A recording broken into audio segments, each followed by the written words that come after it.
Hi there, I'm the Letter Hack, the cartoonist for the left. Are you sick and tired of hearing the news reported by overpaid shills for capitalism? Have you had enough of being lied to by corporate-funded cable news hosts? Then you're probably looking for an alternative to legacy and mainstream media. Well, so am I. And believe you me, there are plenty of other voices on the left doing good work speaking truth to power. Every week I use my platform to promote them in order to make sure you know that you have options when it comes to listener-supported podcasts, newsletters, articles, and media activism. But there's a catch. I'm an artist and a big nerd, so whether I'm interviewing a guest or showcasing a particular indie news outlet, there's always art involved. So, if you're desperate for a change in who you get your news commentary from, and you're a fan of pop culture, comics, and art in general, check out youtube.com/theletterhack. Live streams are every Monday night, 9:30 p.m. Eastern, but I'm creating more content all the time, so hit subscribe to make sure you get notified. Don't miss out. After all, the need for independently funded left-wing media isn't going anywhere, which means there's plenty of work still to do. So come hang out, watch me draw for a while, and learn about alternatives to the mainstream. That's youtube.com/theletterhack.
Wow, it's almost as if I can run a stream, nearly.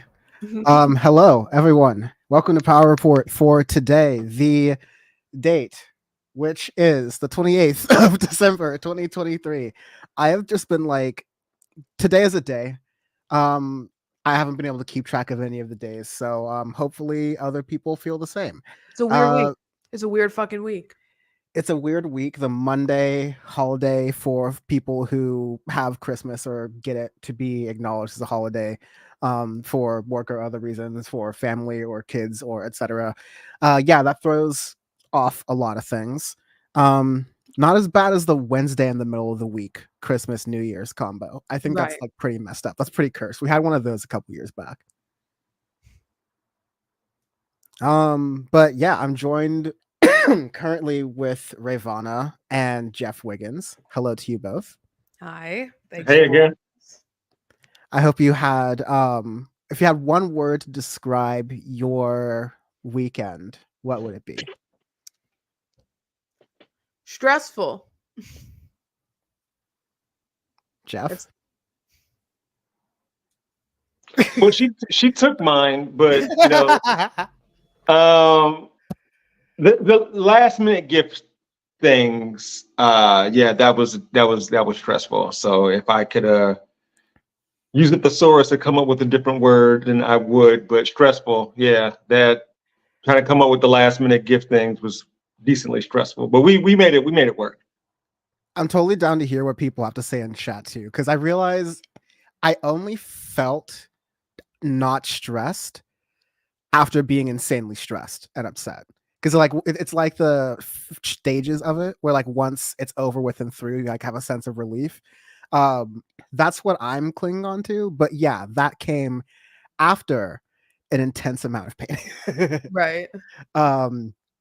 Yeah, there's definitely no other part to me of that last minute shopping that you were just describing, Jeff. I was like, wow, I can't really square this, even as a person who claims to be like on the left as a socialist, but like I am giving into conspicuous consumption. I am just trying to make people happy with gifts, and there's like nothing I can do about it except hope that I can order some of these things off of evil shopping app of choice, or I was using the Target order pickup.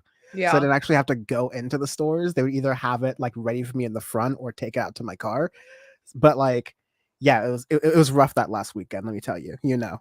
Yeah. Well, I'm literally uploading a YouTube video right now where I'm talking about some of these things because I shopped at Walmart and Hobby Lobby. Like, that's how much I love my family, to where these places that I boycott 364 days a year, when I heard that such and such had a gift there, I'm like, I'm up. Okay, we're going to do that. I'm up in there. And so I can be real about it. I can be real enough to say, like, yeah, I tore down one of the platforms that I'm usually on when it comes to stuff like that, just to get my son a gift. But that's the gift giving occasion that we've built here.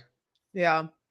Yeah. I when I was at Hobby Lobby last, someone had used the big letters, the decorative letters to spell out Trump won. And I was like, that's about right for Hobby Lobby. That feels like that's supposed to be here. I would believe you if you told me that the store set it up like this. Right. Yeah. Which is funny because like so many of the workers at Hobby Lobby are like young queer people, and the people that own and run Hobby Lobby are evil, horrendous homophobes. Always I a feel fun position. I feel it's the same way about a lot of companies too, especially like, you know, Starbucks right now, which is Right. really decided to go like 10 toes into how much they hate the character of the very people who make their company work. Mhm. To extreme deficit and to a lot of countries, which has been nice to watch. But yeah, I try not to I don't judge people for using Amazon. I know it's a necessary thing. Hi folks who are subscribing through Twitch Prime. Love that. Keep doing that. But yeah, I try not to use Amazon. I don't subscribe to Amazon Prime except for like that 1 month because they keep giving me free trials. I keep using the 1 month trial, so I'll do that. But I try to do that. So I'll get things from Target. I'll get things from whatever store is available. But that's really not a good idea if you're a last minute shopper like me and you're like really lazy. So it kind of screwed me up a little bit. But yeah, I'm glad that has moved on and that is over. I definitely encourage folks to check out the work that we are doing. Rayyvana on your Twitch channel, Jeff on your YouTube channel. Later in the show, Bam will be joining us. He is Maybe. You know what? We just take it how it is. I may have to play one of my favorite Christmas special things. The Adult Swim Christmas with Doom bump bits, because those were just delightful. But yeah, Bam should be here soon. I'm not going to air his business. And then later on, I'm going to be delighted because we're going to be joined by Kumars Salehi, co-host of Delete Your Account podcast. Hillary lovers over there. No, I'm just kidding. They of that instance, but it's a really good podcast. I'm delighted to know Kumars personally. He came on, or who's like excited to be able to come on, and yeah, it's gonna be a really exciting show. We're gonna be talking a lot about, you know, these continuing stories that are going on as we're rounding out 2023, going into 2024. Of course, it's going to involve a lot of Israel and Palestine. But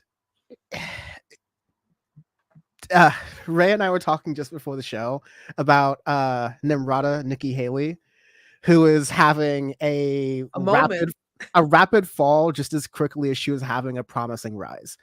And you just hate to see it, right? Bam cornered me in one of his amazing questions where he was like, if you had to pick someone on the Republican stage to be the next president, who would it be? And I reject the premise of the question. We argued about it for like 35 minutes. It was great for all the viewers involved. But I decided to pick Nikki Haley from the past 2 debates. Now she's questioning slavery, which is nice. What do you want her to say about slavery, Dan? Yeah, you gotta hold your hand up like this, Ray. You did it, but you gotta hold it up like this because it. Yeah, there you go. What do you want her to say? Next question. Okay. While I get this up, we are 4 weeks out ish. January is an interesting month. December is an interesting month. What is time? Today is day. We're about 4 weeks out or so from the Iowa caucuses. They're going to be a bloodbath for all intents and purposes. And this was Nikki Haley talking in New Hampshire, which is supposed to be kind of like a dunk for her. I think she's doing like fairly well, polling fairly well for what it is. But here is what she had to say in this instance. And bear in mind, I'm getting used to using threads, so hopefully this works kind of. I would pardon Trump if he is found guilty. Oh, wait, sorry. This is the clip of where she's talking about. A leader needs to think about what's. This is the clip where she's talking about pardoning Trump, which is a new one from today. So I'll play that right now, but that's the context for it.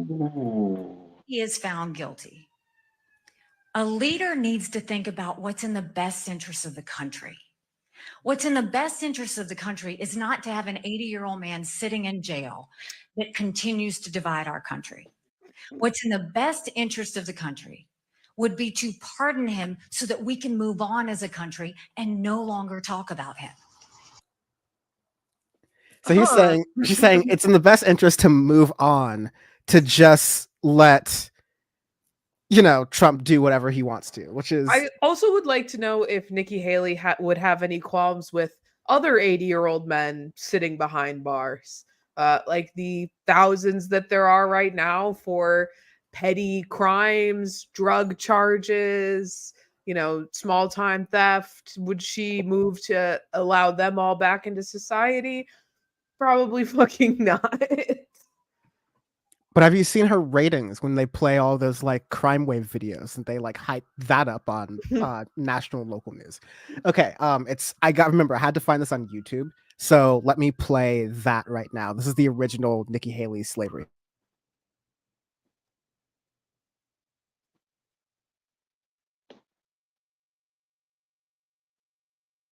Thank you. Yes. Yes, sir. Thank you, Ambassador. Thank you. Please, what was the cause of the United States Civil War?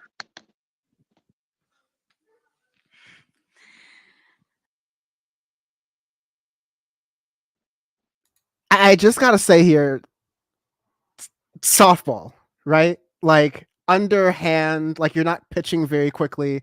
What was the cause of the Civil War? Keep in mind, you're being asked this in New Hampshire. There is no further north that gets, like, other than like Alaska. In the contiguous United States, there's no further north that gets. All right, so Nikki Haley, read the room a little bit. All right, these are not Louisiana Republicans, darling. So let's see what Nikki Haley, adept politician, as we kind of alluded to already, responds to this with. Well, don't come with an easy question or anything. I mean, I think the cause of the Civil War was. It's a one-word answer, Nikki Haley. It is an easy question. There is a correct, objectively correct answer. It's one word. Say it. You can move on then. You don't even have to elaborate. A better answer would have been, can I phone a friend? Honestly. Just turns to that guy behind her and says, hey, you got any idea? Was basically how government. Oh, go ahead, Jeff. I'll say, one of the first things I thought when I saw this was you have to know the right answer in order to get this so wrong. Like, people keep saying, well, she didn't bring up slavery, which she knows is the truth, but she didn't even say the word slavery. Like, at no point did she even say, like, oh, well, maybe. No, she didn't even bring up slavery, which shows that she knows the correct answer, but she danced around it. And she's not even a great dancer. So that's how bad this is. Knowing the correct answer so much that you want to avoid it. Ray, I know you just got a raid. I don't know if you want to shout that out. Yeah, thank you, Allie, for the raid. Everybody go follow Allie the Fern. Wonderful, wonderful streamer. I really enjoy her takes on the men are having less sex epidemic. So Oh, I've got to check that out. I'm in the part of the year where I'm just like exploring content I like have been missing or like haven't usually been watching, and that just sounds great. I love that content because I'm just like just touch grass, y'all, please. Definitely check out Allie the Fern. And Jeff, you're making just a great point there. And everyone's saying like, okay, why is she taking this long to say slavery? Mind you, y'all can see in this version of how I'm doing the show, the time codes at the bottom. We're 21 seconds into this clip. She was asked the question maybe 6 seconds in. She pauses and then goes, "Oh no, what a hard question you gave me with." I mean, she says, "Oh, well, why don't you give me an easy one?" Like, she jokes about it, but it's like, yo, what are we doing here? Like, this is for folks who just got in. I'll start over here. I'm sorry, really quick. I love that Yeah. she's doing Myth of the Lost Cause in New Hampshire. Like, where does she think it's gonna play well there to this audience? Learn some people on Myth of the Lost Cause real quick. The Myth of the Lost Cause is the very successful attempt by the South, former Confederate states, to rewrite the Civil War in terms more favorable to them. And that is why you hear that the Civil War was about states' rights or individual liberties and not what it was Economics. actually. Right. It was about economics as opposed to what it was actually about. Slavery. It's been extremely successful, so much so that it's difficult to find textbooks in the deep South that accurately portray the reasons for slavery. It's the reason why high school history teachers have their students debate what the reason for the Civil War was. They did a very fucking good job at erasing the statements of Confederate leaders explicitly stating that they were going to war over the institution of slavery and to protect it. It is grotesque, but it is pervasive. And that's what Nikki Haley is freestyling on right now. I just fun for the whole family. I can't wait. Okay. Let's place this through here. So you'll see how it all goes down. Thank you. Yes. Yes, sir. Thank you, Ambassador. Thank you. Please, what was the cause of the United States Civil War? The way she walks away. Well, It's a don't great come with an question. easy question or anything. I mean, I think the cause of the Civil War was basically how government was going to run, the freedoms and what people could and couldn't do. What do you think the cause of the Civil War was? I'm sorry?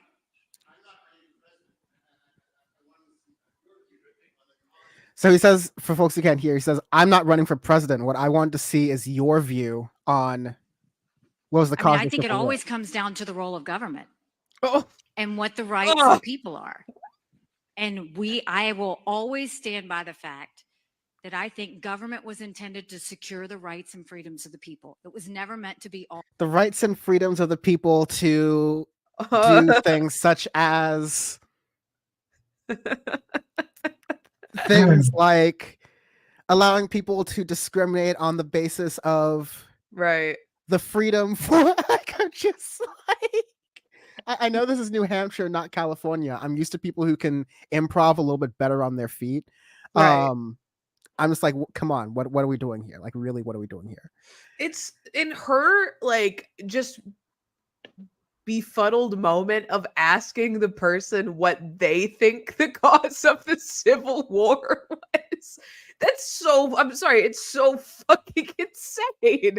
You're the one running for president. He's just here. He's just some guy. It's just ridiculous. Jeff, you got anything to say so far? You know what? You put it so easy and so simple, actually, both of you, to where it didn't have to become this. Because again, she's in a state where, what are they going to say if she says slavery? Like, they're not going to boo her or anything like that. Well, she's so afraid of the base that she wants to attract that even though she's miles away, she knows it's televised, and so she's going to say what she's saying now. And that's honestly, it's just sad. Mm-hmm. I think it's fascinating because, like, it probably would not have gotten a fraction of the media attention that it has if she had just said slavery. Like, Good it's point. some random town hall, they're doing a million of these in Iowa and New Hampshire right now. Like, it probably would have made some news, but it definitely wouldn't have been. I mean, I was telling Dan before we started, like, I was at the gym today and the local news stations that they have on the TVs here were all playing this clip.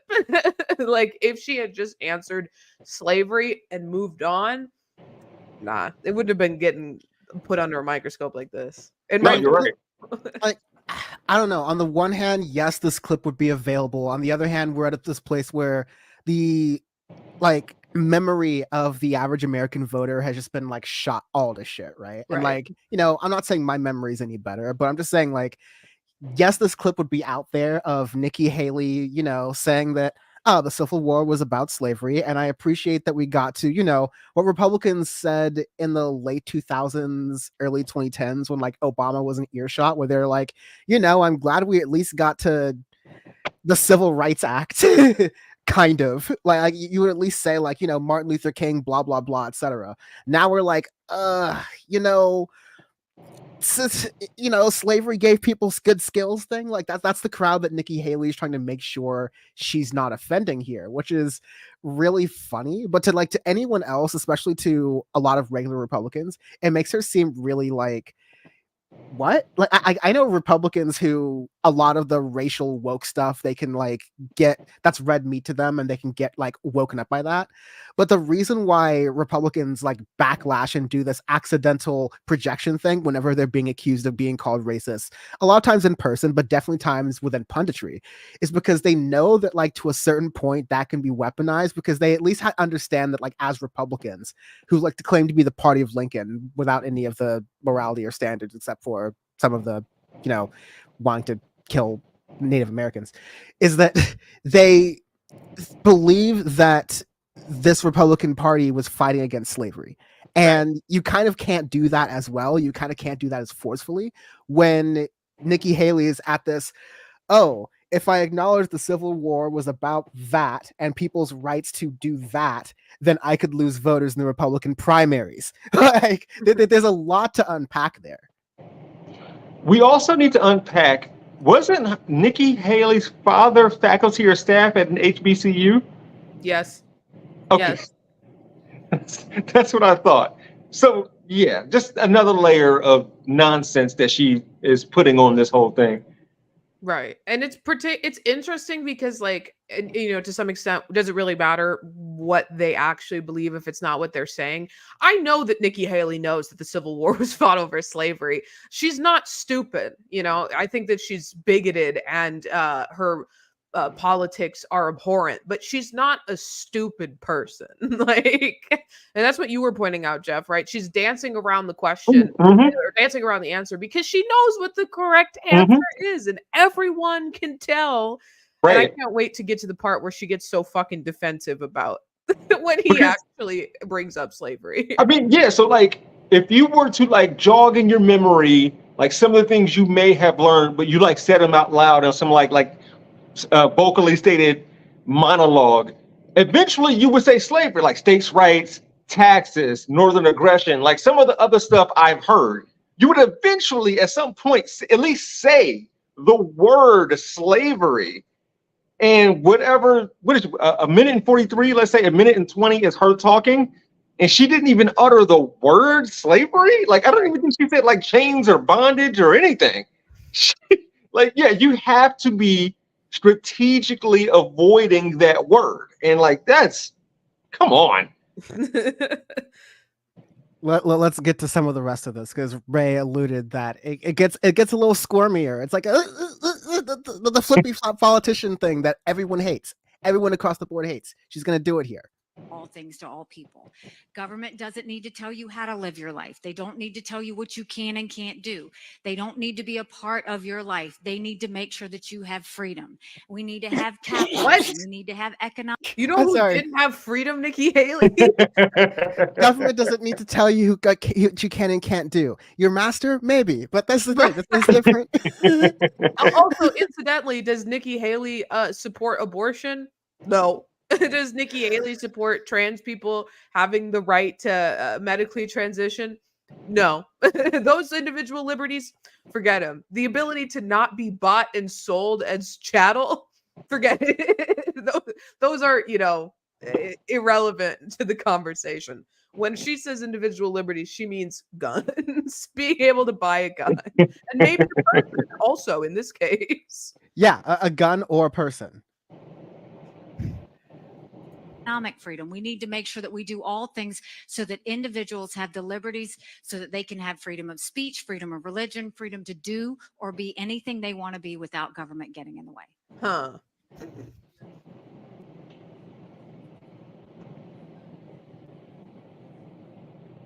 I can't. It's hard to kind of hear exactly what he's saying there, but it's like he's kind of remarking about how it's amazing how you were able to answer that entire question without really mentioning slavery. What do you want me to say about slavery? There's a hand. There's a hand. There it is. There it is. Oh, just. What about it?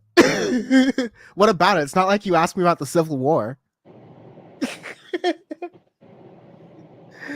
Yo, like, again, even for the Republican Party, Trump doesn't have the kind of swagger to say, oh, what about slavery? Right. Like, that's overt even for like American Republicans. And again, I preface this to begin with by saying this is New Hampshire. This is as north as you could get in the Mason-Dixon line, because Alaska wasn't a state at that point, right? So like, what are we doing here? Nikki Haley, what are you doing there right now? Oh. Next question. And they clap. And they sit there and they clap. Not the way I would have handled it, boss.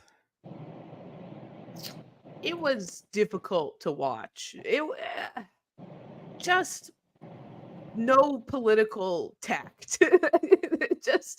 just a moment of pure idiocy on her part. That's the kind of thing I'm worried about, is that like, even, in Iowa, especially because of how the caucuses work, because correct me if I'm wrong, it's like one of the first, like, literally was the first like political video I made, was that you get people in a room and that room has to go through several rounds of voting to, as a room, decide who they want to select as their like caucuses, representative, right? Mm-hmm. So, again, Trump's polling at like 60% in most cases. So like, how many of these rooms are actually going to go like, okay, well, this guy's polling 60%. Let's actually switch and then flip the room all the way to Nikki Haley, who is falling without a parachute right now. Okay, and then who's going to get to Ron DeSantis, who fell into a crater out of that parachute just like moments ago, right? So like, there's Trump is going to win that. And then you're in New Hampshire right now. You're falling on your face. And for New Hampshire Republicans, I don't think it's going to be a sell to be like, slavery and the Civil War. I don't really think they're like that related. I know there'll always be some. I know there'll always be some Republicans like for whom that works for, right? But not forever. Not forever. Absolutely not forever. Well, what Nikki Haley has to do is just pull the Pete Buttigieg card and declare victory before the caucuses are over. We learned in 2020 that is a valid way to go about it. And you can just become the winner of the Iowa caucuses by being the first person to say that you won. So Nikki Haley's going to be like buying she's going to be doing the vote counting. She's going to like have some affiliation with some company doing the vote counting for the Republicans. It's going to be awesome. I love that. Ray, I'm going to do that in my personal life. Like, let's say I'm on a job interview or something like that. I'm like, yeah, I got the job. I'll see y'all Tuesday. Thank you. Right. Just And pull a George Costanza and just show up and pretend that you work there. Speaking of showing up to pretend that you work here, Bam is on the show. Hello. I'm here.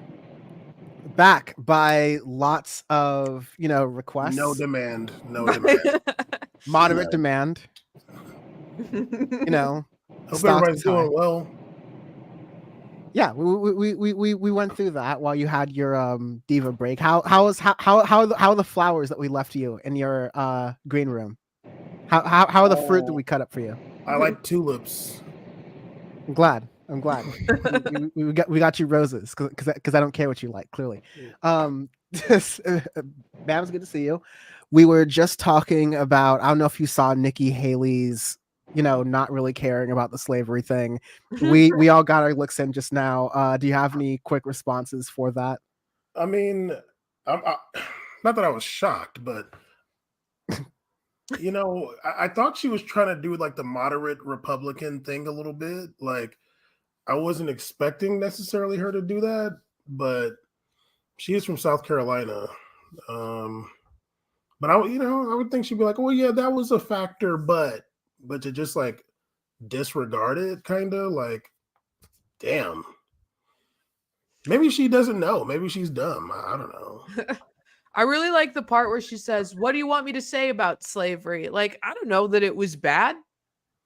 That it was the cause of the Civil War, something like that. Maybe denounce it, Nikki Haley. to relate this to soccer, there's a team in South Carolina, the Charleston Battery, and I kind of feel like that is a homage to the Confederates, because I think I can see what you're saying. Like the Charleston Battery was like a Confederate fort, I'm pretty sure. Yeah. And I was trying to get some of the black soccer people on board with that, but they ignored me because I'm shadow banned. I mean, maybe it's in reference to how many soccer players are charged with assault and battery. So. The Charleston Antonys. Right. So as I'm looking right here, we have the Battery is a landmark defensive seawall and promenade in Charleston, South Carolina. Where the Confederacy was.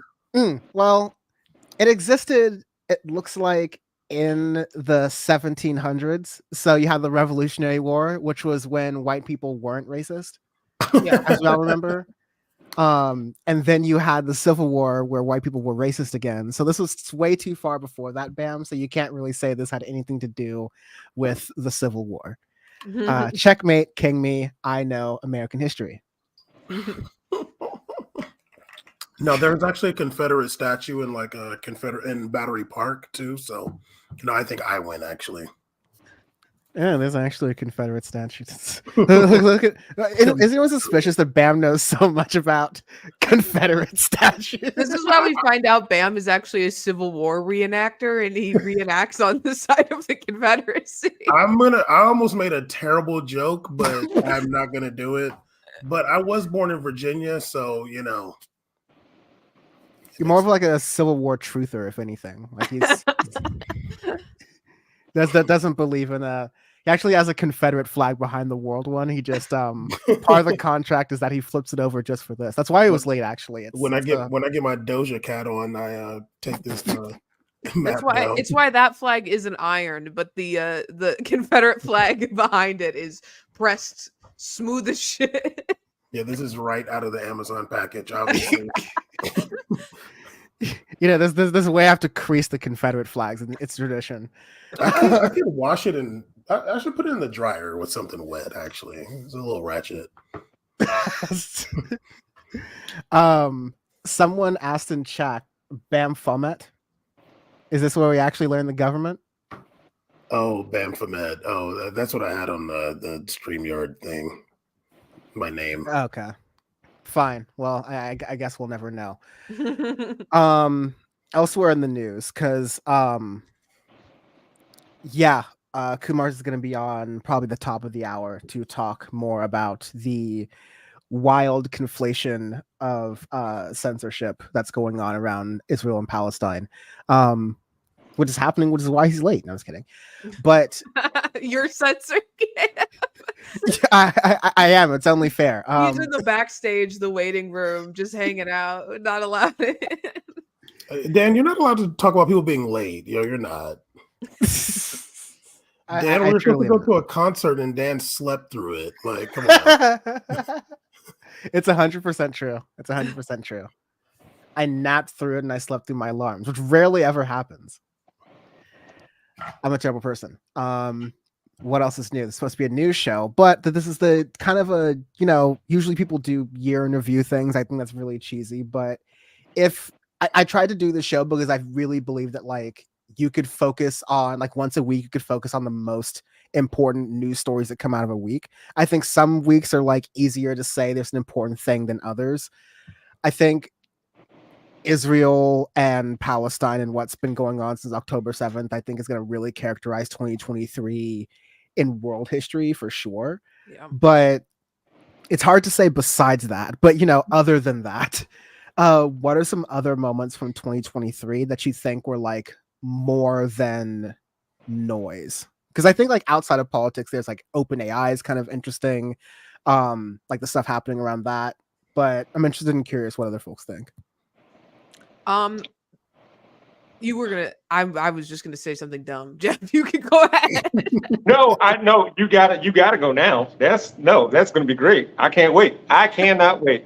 I was gonna say when Trump during his speech asked the audience if they would rather die by electrocution or being eaten by a shark.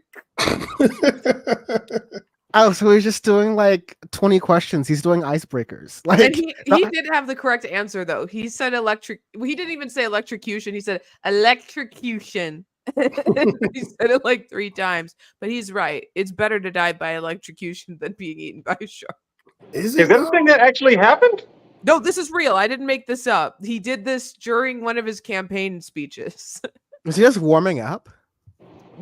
It was deep into the speech.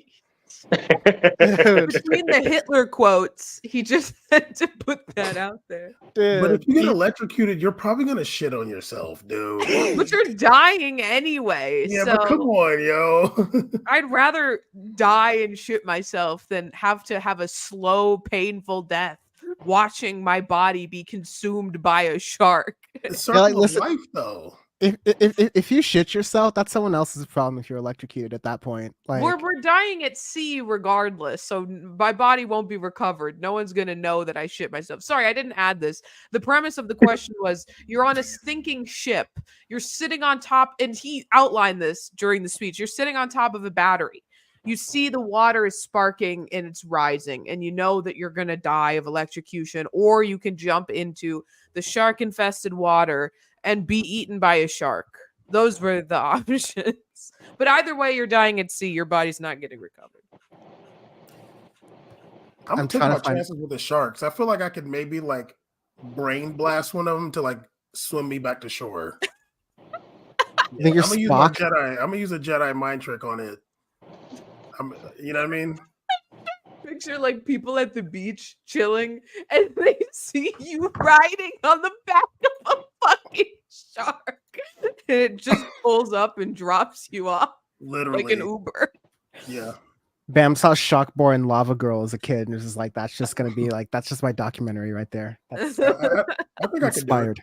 I think I could. I believe in you, Bam. I don't believe in what they say about black people in swimming. I think that's a lie. What? It's completely wrong. I go surfing. That's I don't know why anyone would think otherwise. But this is another. To answer, I already talked about that question. But things that are memorable from 2023 / you're looking out for in 2024 based on what happened this year. Ooh. Well, Jeff was still gonna go, so. Me too. Mine was gonna be. I mean, look. I'm a Buckeye and I'm from Columbus, but the whole Michigan thing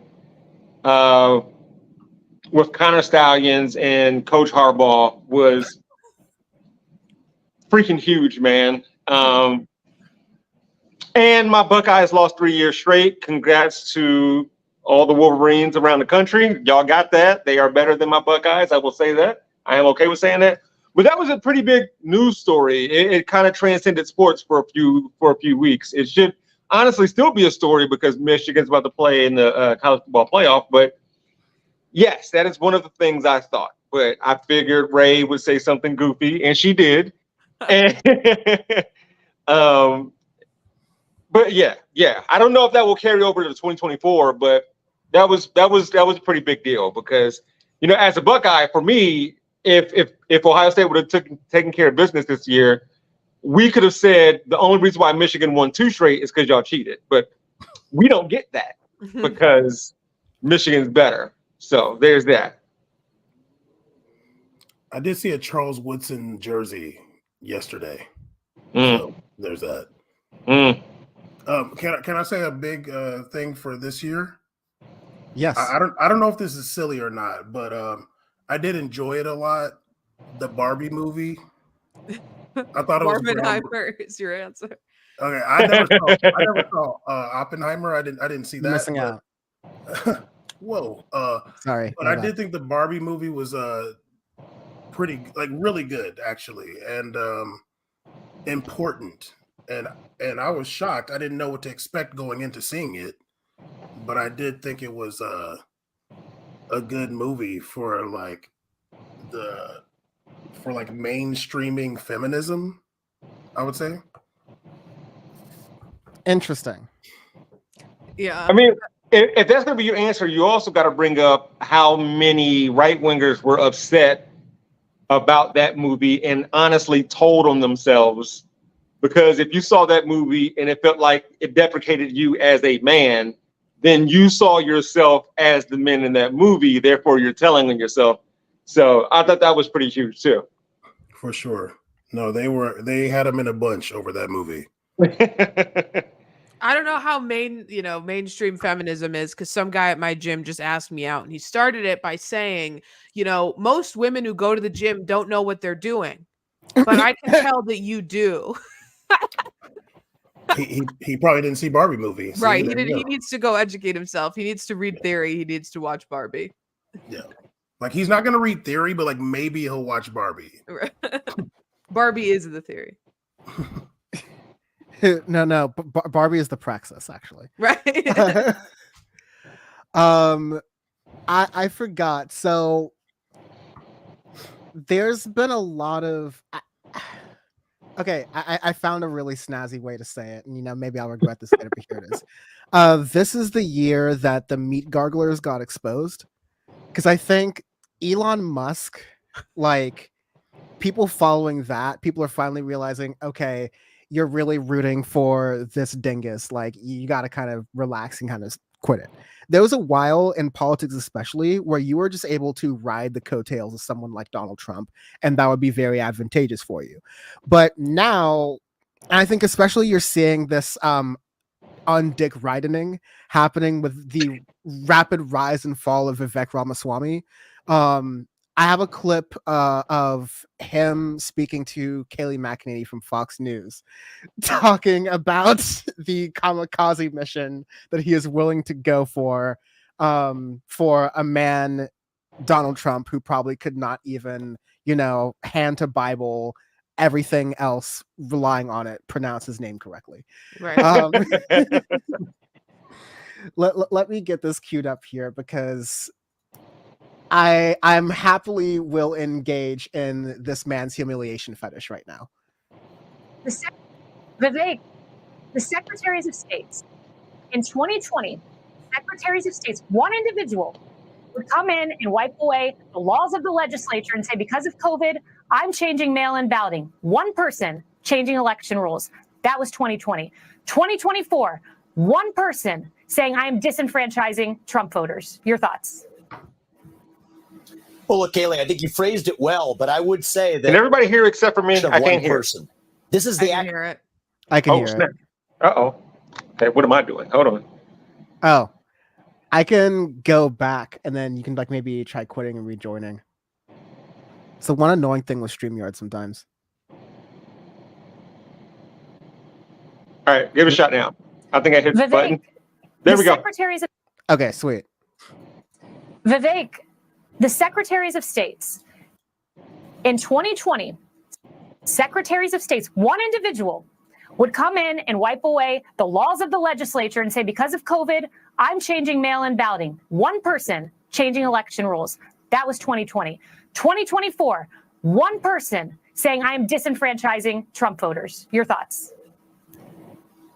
Well, look, Haley, I think you phrased it well, but I would say that this is not an action of one person. This is the action of an entire system that has an anaphylactic reaction to one man. And I think they're dropping the breadcrumbs. They're making it clearer by the day. I'm concerned that they will not allow this man to get anywhere near the start line of the election, let alone the finish line. And I say this as somebody who's running in the same race as Donald Trump. This is not how we should want to win. So I stand by the pledge I made earlier on the back of the Colorado decision, and I reiterate it today, that I will voluntarily, as a Republican candidate, remove myself from any GOP primary ballot where one of my competitors, Donald Trump included, is forcibly removed through this unconstitutional maneuver. And I think one thing that the other Republican candidates can do, Kaylee, is to fight against this, to say that Ron DeSantis and Nikki Haley and Chris Christie do the same thing, that if Maine is going to do this, we then take Maine out of the GOP primary process. That's the logical way to handle this. And so I made that announcement tonight. I challenge every one of my other competitors in the GOP primary to do the same thing, to say that we will not stand by idly and watch this brazen form of election interference in the GOP primary itself. And I think that that's not a left-wing or a right-wing issue. It shouldn't be. This is about the Constitution and who we are as Americans. And that's why I've taken the position I have. What? Okay. Yeah, exactly. Okay. This is I gotta be honest. I keep getting surprised by how dumb this man is. Like, Right. at face value, which is, you know, at best as quick as I can get through how stupid all that was. At face value, you believe that by creating a, you know, pact of some kind, of a word I can't really say on the internet in this context, even by creating a death pact of the other Republican candidates, and by acting undemocratically and removing entire states from the process, whether they agree with Trump or not, whether they like you or not, that is going to convince the courts, who are accountable to the voters and to the parties, that they are making a mistake. And that is going to enable the voters who can't vote in those primaries to make their voices like, yes. What? Why does he think this would work? A, like, even as a strategy. B, why does he think that this gets him any more support? And C, why is anyone on his team letting him come out with these ideas? It's also so funny because he's like acknowledging by doing this that he doesn't stand a fucking chance in the primaries. Like, he's got nothing to lose by taking his name off the ballot. That would probably be the first time many of the voters would even see his name. They're going to mumble some racist comment as they vote for Donald Trump or write him in if he's not on the ballot in that state. Like, it's just such a silly, like, and he did the same thing with Colorado a couple weeks ago, or last week or whatever. And it's just like, you're not going to win.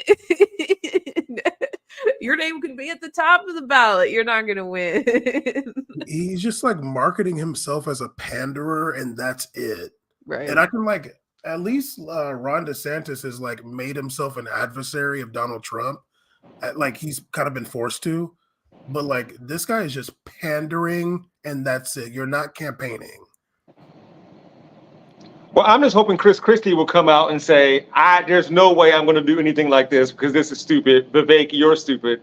And just keep it moving because, none of this made any sense. I don't know who he's trying to draw with this, but he's one of ours. He lives in the same county as me. So, oh, no.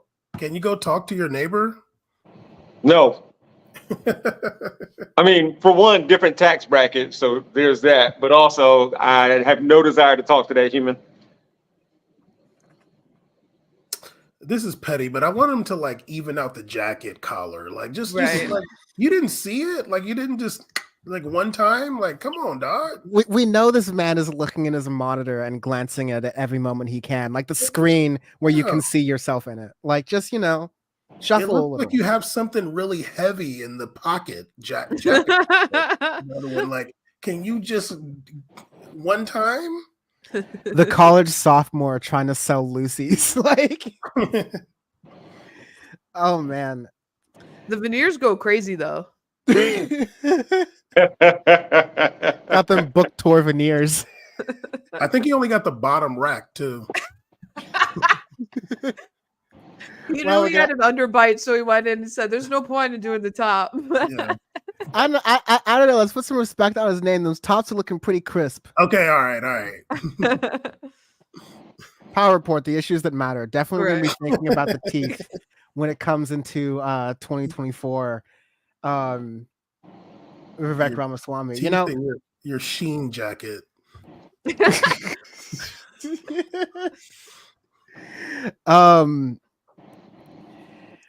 I don't know, like how where do you think we'll be by Super Tuesday? Like how many of them do you think will have dropped out? It'll be done. I just can't. You know what? Maybe Nikki Haley is still, floating around like a dead bug in a pool that won't go down the drain.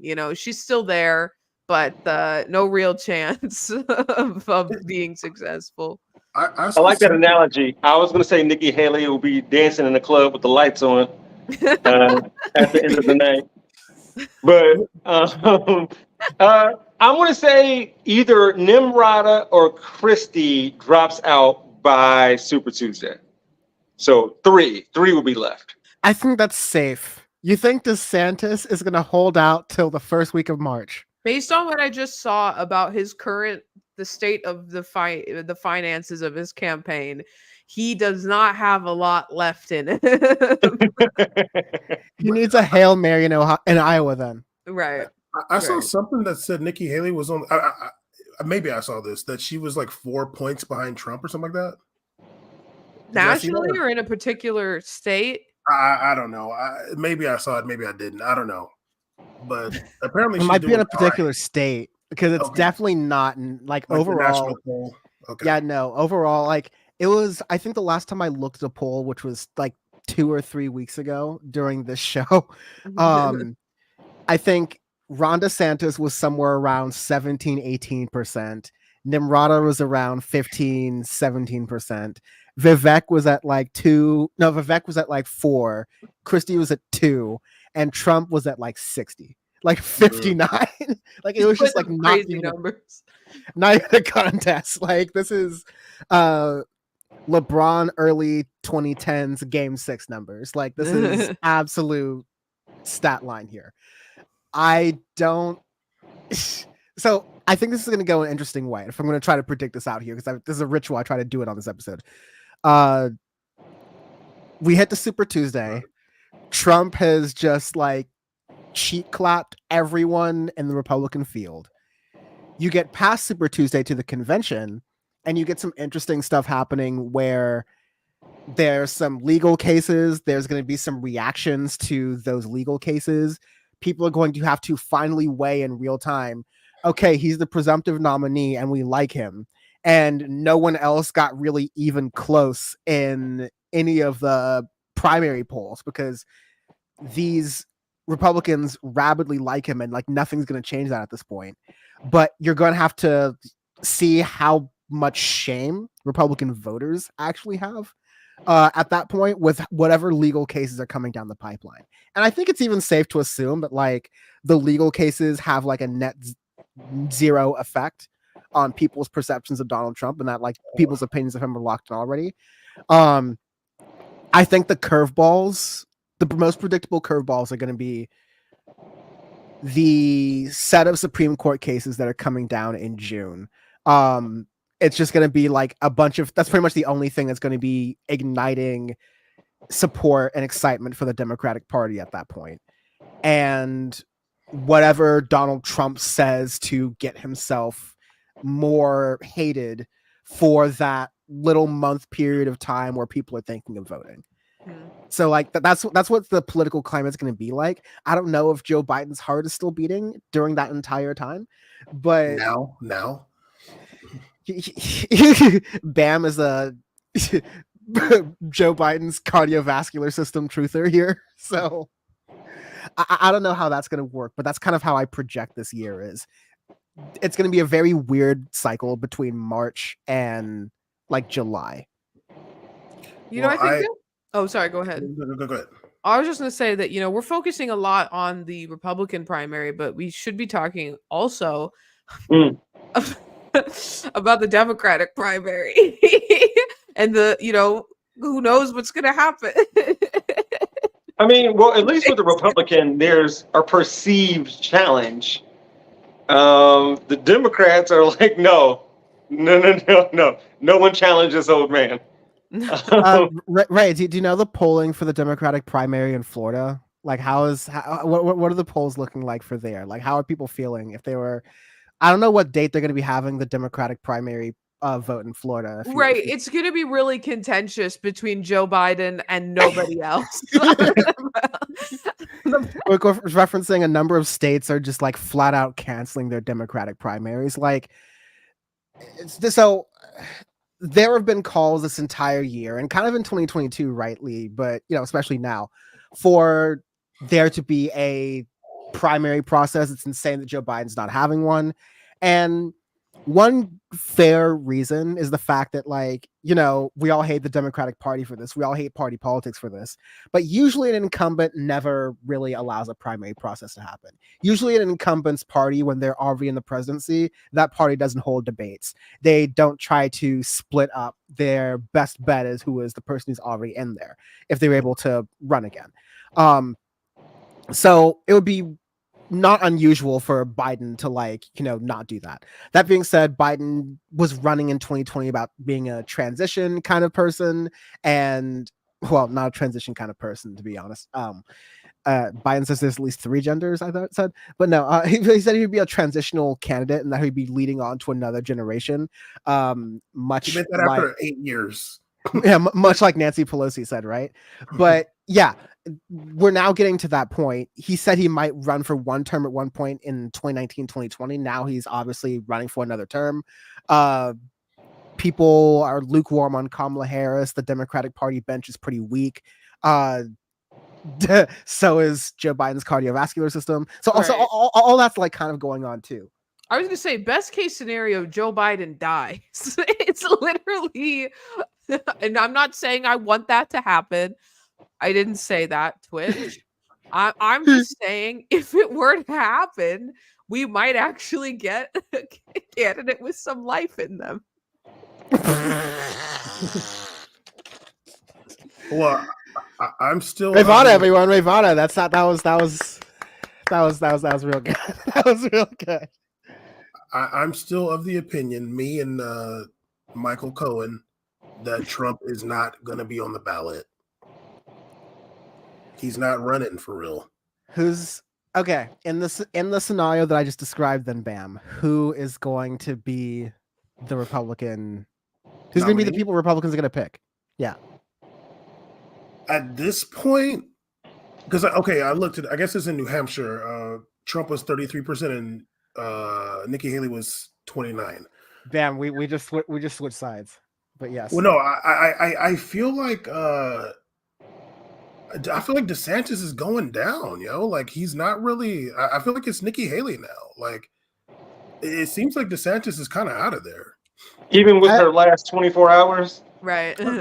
That's only against like us. Like the people voting for her don't care about that. Yeah. Well, what I was saying before you came on, Bam, was that like, okay, New Hampshire is as far north of the Mason-Dixon line as you can get, really. And like, there are Republicans, like they're the ones who live in California, not all of them, especially, but like the ones who may have seen themselves as socially liberal at one point, but get triggered by wokeism and those type of buzzwords, right? They're people who like, okay, even they'll be like, they'll see that Nikki Haley clip and they'll go, okay, why are you dodging just mentioning the Civil War had to do with slavery? Like, why is that so hard for you to say? There's a brand of Republican, maybe not primary voter, but definitely general election voter, to where if that is what she keeps on doing, like, that's going to bother a certain number of people. They're the same like suburban women who maybe Nikki Haley appeals to because she's not as crazy on abortion rights. They may see that, okay, well, she's a little bit not as crazy on abortion rights, but she also can't admit the Civil War was about slavery.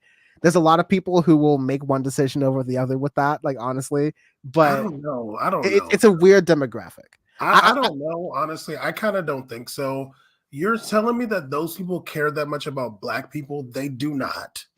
That's kind of what I was implying without saying that. And I'm also saying that, like, I don't think that is going to tip the scale in any kind of way here. Yeah, no. But I'm saying that it's a tendency she has to where she's trying to be moderate in some cases and appealing to the MAGA part of her base in other cases.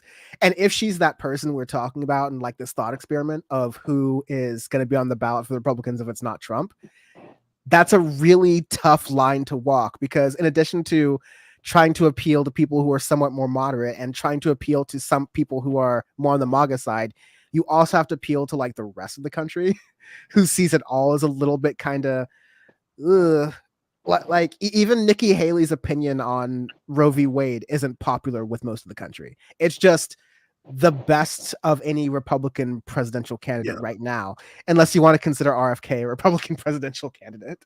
I do. Honestly, if we don't do our jobs, the four of us, it'll be common knowledge in America that the Civil War was not fought about slavery. We're not that far from that.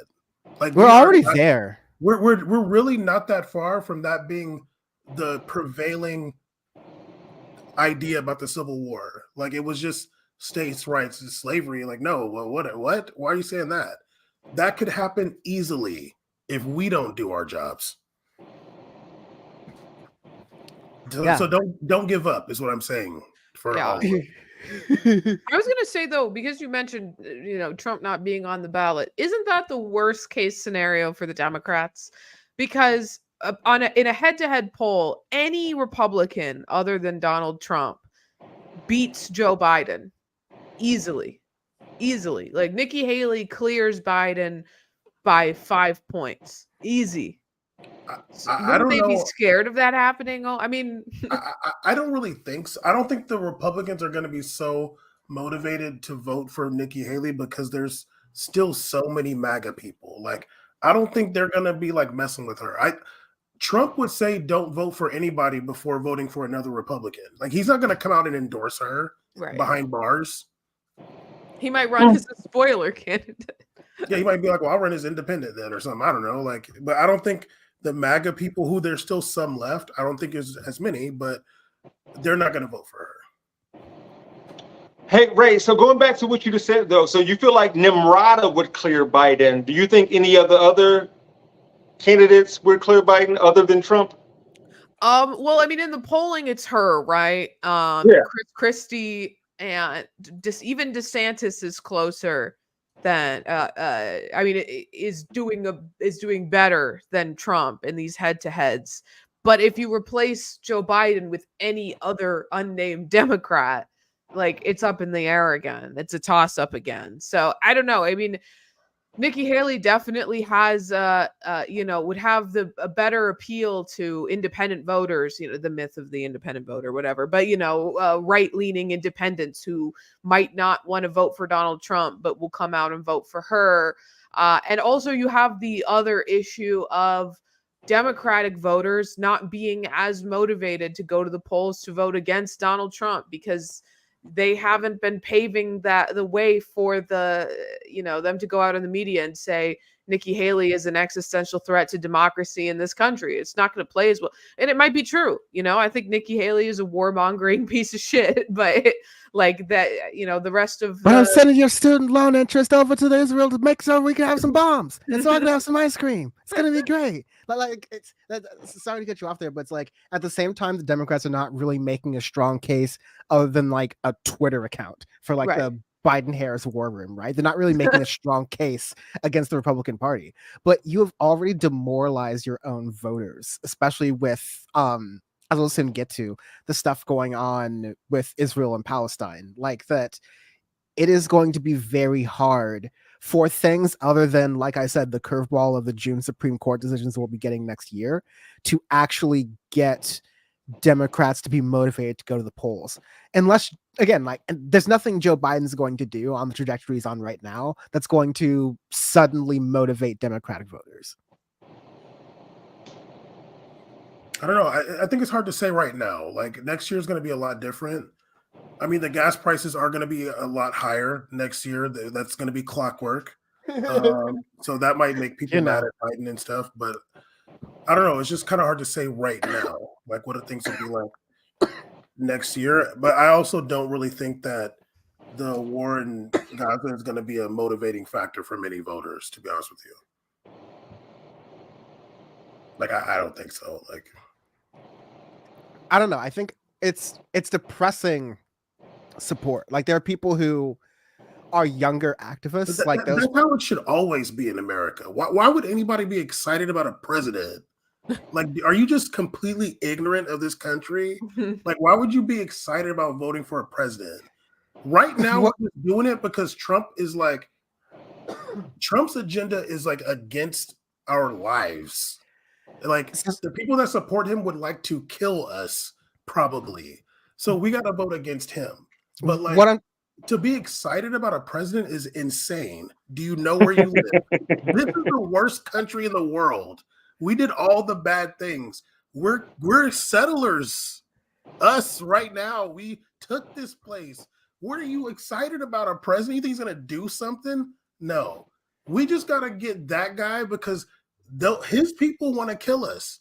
But other than that, yeah, Nikki Haley, Joe Biden, they're not really that different. The Democratic Party as an apparatus relies on, college Democrats and young people who are willing to think they can go up through the ranks and they aren't cynical and they think that they have a spot within the Democratic Party and a future working in someone's office or maybe running for office, and this is how they get their start, right? That's what, there's a lot of people who don't believe in that and who thinks that's a dumb, cynical process, but that's what powers the Democratic Party, at least like from a grassroots level other than money, right? I don't think you're going to get a lot of those like young people who are usually right there. I think because of the Israel-Palestine situation, regardless of if it's like, in the news constantly in March right now, right? Like those same people who are like into politics and plugged in, they're paying attention right now. And they're having second thoughts about like, whether they want to get involved with the Democratic Party or not. If they're looking at the person they were going to work for and they're, attacking people calling for a ceasefire, or they're on this whole, being pro-Palestinian is being anti-Semitism kick, right? So that's like going to hurt the Democratic Party from excitement level there, right? But like, I think most people are going to agree with what you're saying, Bam, and I think those people who would otherwise be energized in the Democratic Party are now going to be turned into what you were saying. Like, this is a dumb game. We don't get a choice. We just hate Trump more, but we don't really have any faith in Democrats for doing anything for us, is what now the core of the party is getting to. I'm not really saying that either. I'm just saying, like, why are you excited about a president? Like, that's wild. I don't get why either. I don't get why either. Real, dude. Like, no, like, don't do that. But do you remember your college's like young Republicans or young Democrats club? Like those are people are freaks, like they're maniacs. No, I agree. But I feel like those people are gonna do it anyway. Because I mean, I don't think next year the Israel Gaza thing is gonna be the same as it is right now. But aside from that, but I don't think it's silly to get involved in politics or get involved with whatever. Like, go for it. Maybe you can be the person to make things better. I'm not cynical in that sense. But like these people we got now as potential presidents, like, why would you be excited over them and the people in the past? There could be somebody in the future. Like, there could be. If Beto gets up there, I'm gonna be like how y'all were for Bernie. No, I'm joking. Obligatory Beto drop. Of Like, Beto like- gets back up on the table while holding his skateboard and says "fuck" a bunch of times. Yo, I'm with him. I'm with him. I mean, no, what is America other than that, really? Other than a white man adopting the nickname Beta. Yo he's soy Irish. Beto. A lot of Irish people fought in the Mexican-American War against America. They were down there getting it cracking.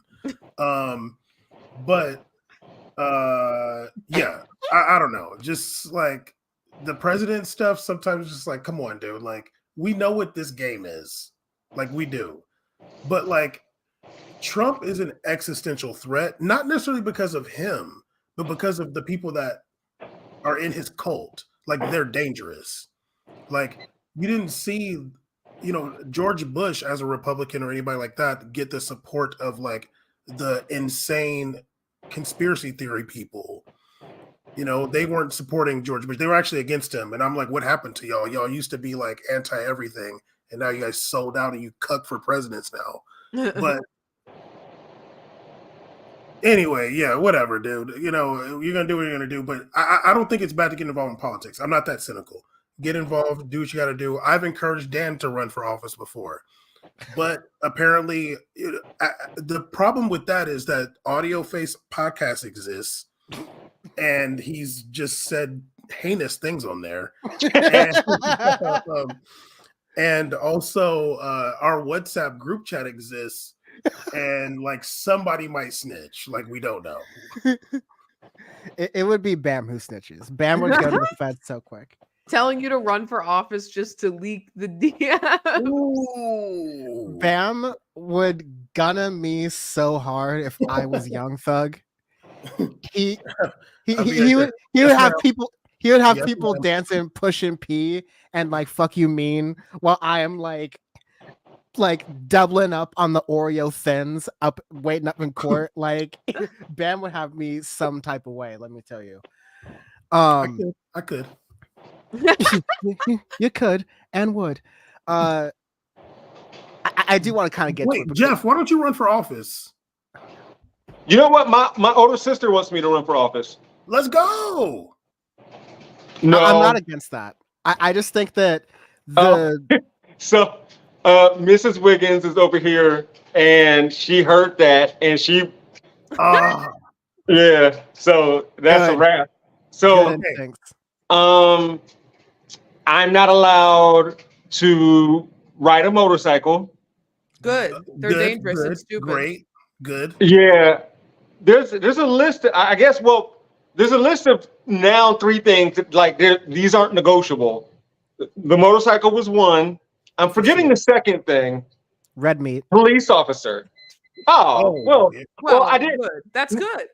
Yeah, years ago I tried to be a firefighter. I got like a B+ in the last test. Didn't work out. But the last one is also I cannot run for office. Okay, Mrs. Wiggins said, like, I can't. We can't do it. Sorry, Bam. Can't even.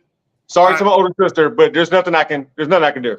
I would say Ray run for office, but I have listened to more than a few episodes of Taking the L podcast, and Ray cannot. It's over for you. You can't do it. I've listened to them. We're not even gonna it's just too accessible, and it's like you're no, can't do it. I've said some pretty insane shit. It's also, I would rather kill myself than run for political office because I mean, if running for office might as well just be a suicide attempt, because I don't need everything I've ever said put on full display for the world to see. I don't want to be put under a microscope like that.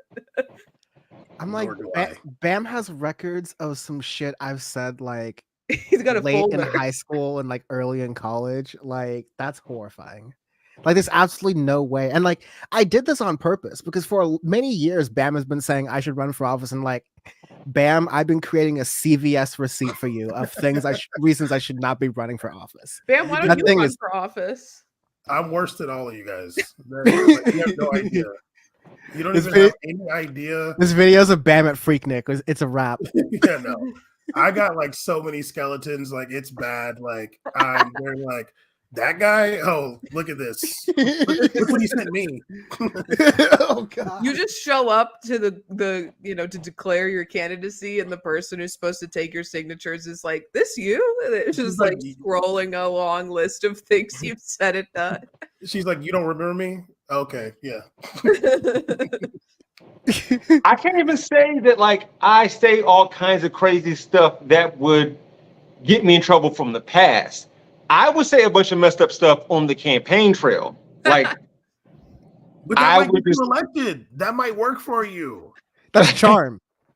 Yeah, that's what people like now. I would say a bunch of just messed up stuff. It wouldn't even be, no. I feel like you have the demeanor for it. I think that of the four of us here, you would be the best situated to run 100%. for office. We're we're we're in bad shape if that's the case. Not even good stuff. Not Three even of us are good in stuff. bad shape. I'm generally against the premise of podcasters, streamers, running for president. Like it's a time proven tradition. Sounds good, doesn't work. But sounds good doesn't work. All right. But I have saying, Jen gave a whole meaning to the term 5%ers. I'll just say that. But I will say I think we'd make a great cabinet. Like I feel really good. Like I think we have a good cabinet going on here. I think Bam knows I would be a great Secretary of War. I think I'm very tough but fair. I'm a pacifist, and I'm very tactful when it comes to my speech. Ray, I would love for you. I'd love to just like put you against the banks. Jeff, I would put you. God, there's so many places Jeff could go. Like Jeff, where would you work in the if you were like a cabinet, like secretary of something? Transportation, agriculture. What are we doing? Can I do Treasury? Yeah, of course. I'll take Treasury. Sure. Give me some of that. Okay, I'm questioning that now. He said, "Give me some of that." What? That's not your money. Oh, you know what I mean, Bam. Oh no. Okay. Well, this is a great time to bring in our guest. Joining us is Kumars Salehi from the Delete Your Account podcast. He has written a lot of great things online. Most recently, Peace for the Hill, which we'll be talking about censorship involving, pro-Palestinian, pro-ceasefire voices in Germany and how that's going. But there's a lot that's that's happening in countries all over the world, within Israel and in the United States especially. So, without further ado, Kumars, how are you doing? Welcome to the show. Hope you can hear us and see us. How are you? Well, I can hear and see you fine. And you're all Lovely. looking lovely tonight, if I may say so myself. I think you would all do well as presidential or otherwise candidates, if I may be so bold. But, I admit that probably we all have said things on podcasts that would come back to haunt us. I think I'm okay. I once said that I would do a nuclear first strike on alien civilizations. So That'll do it. Any reasonable person would hold me accountable for that. That'll do it. I think Republicans are saying illegal aliens. They would do that. That's like, right. That's they're saying right. that these days. So you're a little bit better than Unfortunately. them. You're just Bob- You're just one word away from the primaries, Kumars. Nikki Bob- Haley's on this. Now's your chance. Bomb District 9 as much as you want, but like That'd be a great icebreaker question. Which district in the Hunger Games would you be? No. So there's a lot, as we're kind of transitioning into this part of the conversation where we're talking about the layers of what's been going on. in Palestine kind of over the holiday break. There was, I think, one of the more fascinating things now is that completely untrustworthy Western media is now at the point where like, yeah, Israel's fucking lying. Like, yeah, the US government's fucking lying. Because I was just Googling, I was reading this report about how 2,000-pound bombs that are, manufactured and sent by the United States are reaching and being used in Gaza.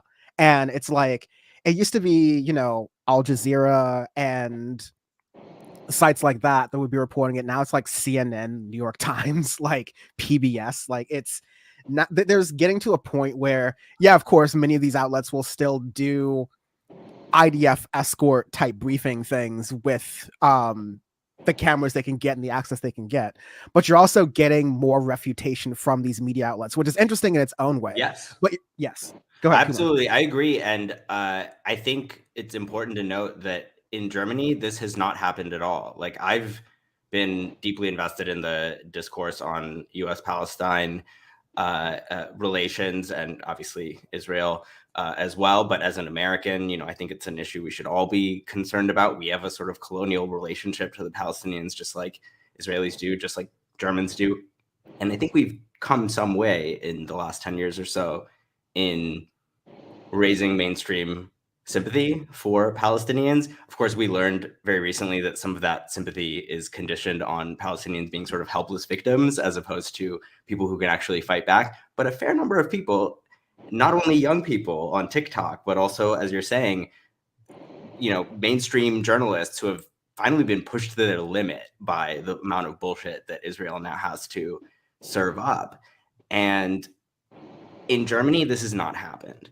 Germany is a place where every bit of progress that we think has been made in global Palestine solidarity, US Palestine solidarity, has not happened. Yeah. And I think that the first thing that made me truly realize that Germany had lost its mind was Spiegel. Der Spiegel, of course, is the flagship magazine. It's something like a cross between the New York Times and Time magazine of Germany. It's the paper of record. And they ran an article, the cover story in the November 18th issue, with the title, "Is Greta Thunberg anti-Semitic or just incredibly naive?" Now, this is a huge shift for Germany, because Germany used to love the shit out of Greta. They used to love them some Greta. I'm sorry, can I say bad words on the show? You're honestly keeping it really low key. You should start letting them fly more at this point. Yeah. Okay, that's right. I used to make this joke as well that I would have to use more slurs to really, if I really wanted my podcast to take off. I guess I didn't, and we're doing okay. But is that how you do it? We're no Red Scare. I'll tell you that. Shadow banned about to go crazy. Oh yeah. But the idea was actually really warmly embraced by Germans that, the little kids are out and they're concerned about the climate, and Germans are, much more, just like a lot of Europeans, much more concerned about the climate on the whole, even conservative ones, than Americans. But all it took was a rally in the Netherlands where Greta Thunberg, she didn't even really say anything. She just yielded some of her time to an Afghan woman and a Palestinian woman to talk about what was happening, obviously, in Palestine. And a Dutch man, actually ran up on stage, wrestled the microphone away from her, and started yelling, we came here for a climate rally, not a political lecture or some bullshit like that, which of course just shows how absolutely deluded these people are about what politics is. But he was horribly, this is exactly the scene, he was horribly rude. This was hailed in Germany as some sort of a heroic moment that finally some voice of reason broke through, as Thunberg was allowing terrorists to speak. And the article about this, it became a whole profile of her, a psychoanalytic deconstruction of her childhood, where Greta Thunberg went wrong. They devoted 30,000 characters, 6 different authors, to explaining how she was radicalized. They called it The Day That Changed How the World Sees Greta Thunberg. And it's funny, very funny, because one of the few kind of critical voices on this, former Spiegel writer and now kind of media watchdog blogger, Stefan Niggemeier, actually wrote a follow-up to this where he noted how much of an outlier the German press is on this. And he called it the article that changed how the world sees Der Spiegel. I think a lot of people might have seen that on Twitter and really done a double take, because it doesn't really jibe with our image of Germany as a kind of nation of these days political centrism and restraint. Really, what we're seeing now is Germany's 9/11. It is a situation in which Germany has begun an unprecedented crackdown on ethnic minorities, which is generally who supports Palestine in Germany, and even Jewish anti-Zionists, which is, of course, there's no shortage of horrible parallels that one can draw. But the only parallels that German society is interested in drawing is between Palestinians themselves and their Nazi grandfathers. That's just wild. You were mentioning some of these like parallels to 9/11 in your piece in The Hill, which I'll link to in the description once this gets published. It's called Germany's Unprecedented Crackdown on Pro-Palestinian Speech. One part that you said in it, I'll just read a paragraph from it. It says, a genocide scholar, A. Dirk Moses, argued in a 2021 essay, contemporary German national identity has been constructed as a, quote, redemptive story in which the sacrifice of Jews in the Holocaust by Nazis is the premise for the Federal Republic's legitimacy. This is why the Holocaust is more than an important historical event. It is the sacred trauma that cannot be contaminated by profane ones, meaning non-Jewish victims and other genocides that would vitiate its sacrificial function. What do you mean when you're kind of quoting that? So it turns out, and I didn't used to think this, but it turns out that that little bit of progress that we thought Germans had made on anti-Semitism, in fact, when I first got involved in German studies as an academic discipline, I was in college, and it seemed to me that Germans had made maybe the only concrete bit of progress on racial issues in the Western world when they managed to establish in the post-war era a really firm anti-fascist taboo that was rooted in an analysis of anti-Semitism and how pervasive it could be. Unfortunately, what I've found as I continued my studies in German studies, I am now a professor of German studies, and there are reasons I'm sure you can guess, and I'll be happy to go more into detail about why I'm the only one in my field who is making this argument at this time. But the truth is that anyone who's involved in German studies has to come to the conclusion that even the supposed anti-Semitism of the Germans is based on a pretty anti-Semitic caricature of what Jews are, usually equivalent to the state of Israel, and which Jews are not worth protecting, which is Jewish Germans, other Jews in Germany who feel differently than the Christian conservative anti-Semitism czars first established by Merkel and who have now made a true mockery of German attempts to reconcile or make up for the Holocaust by dancing around in yarmulkes, dancing to Jewish music, and then telling Jewish anti-Germans, I guess they might be anti-German too, but anti-German is actually a different situation in Germany. We can go into detail about that as well, but they're quite Zionist. But Jewish anti-Zionists, that they don't know what anti-Semitism looks like, that if they support Palestinian resistance, that they are the real Nazis.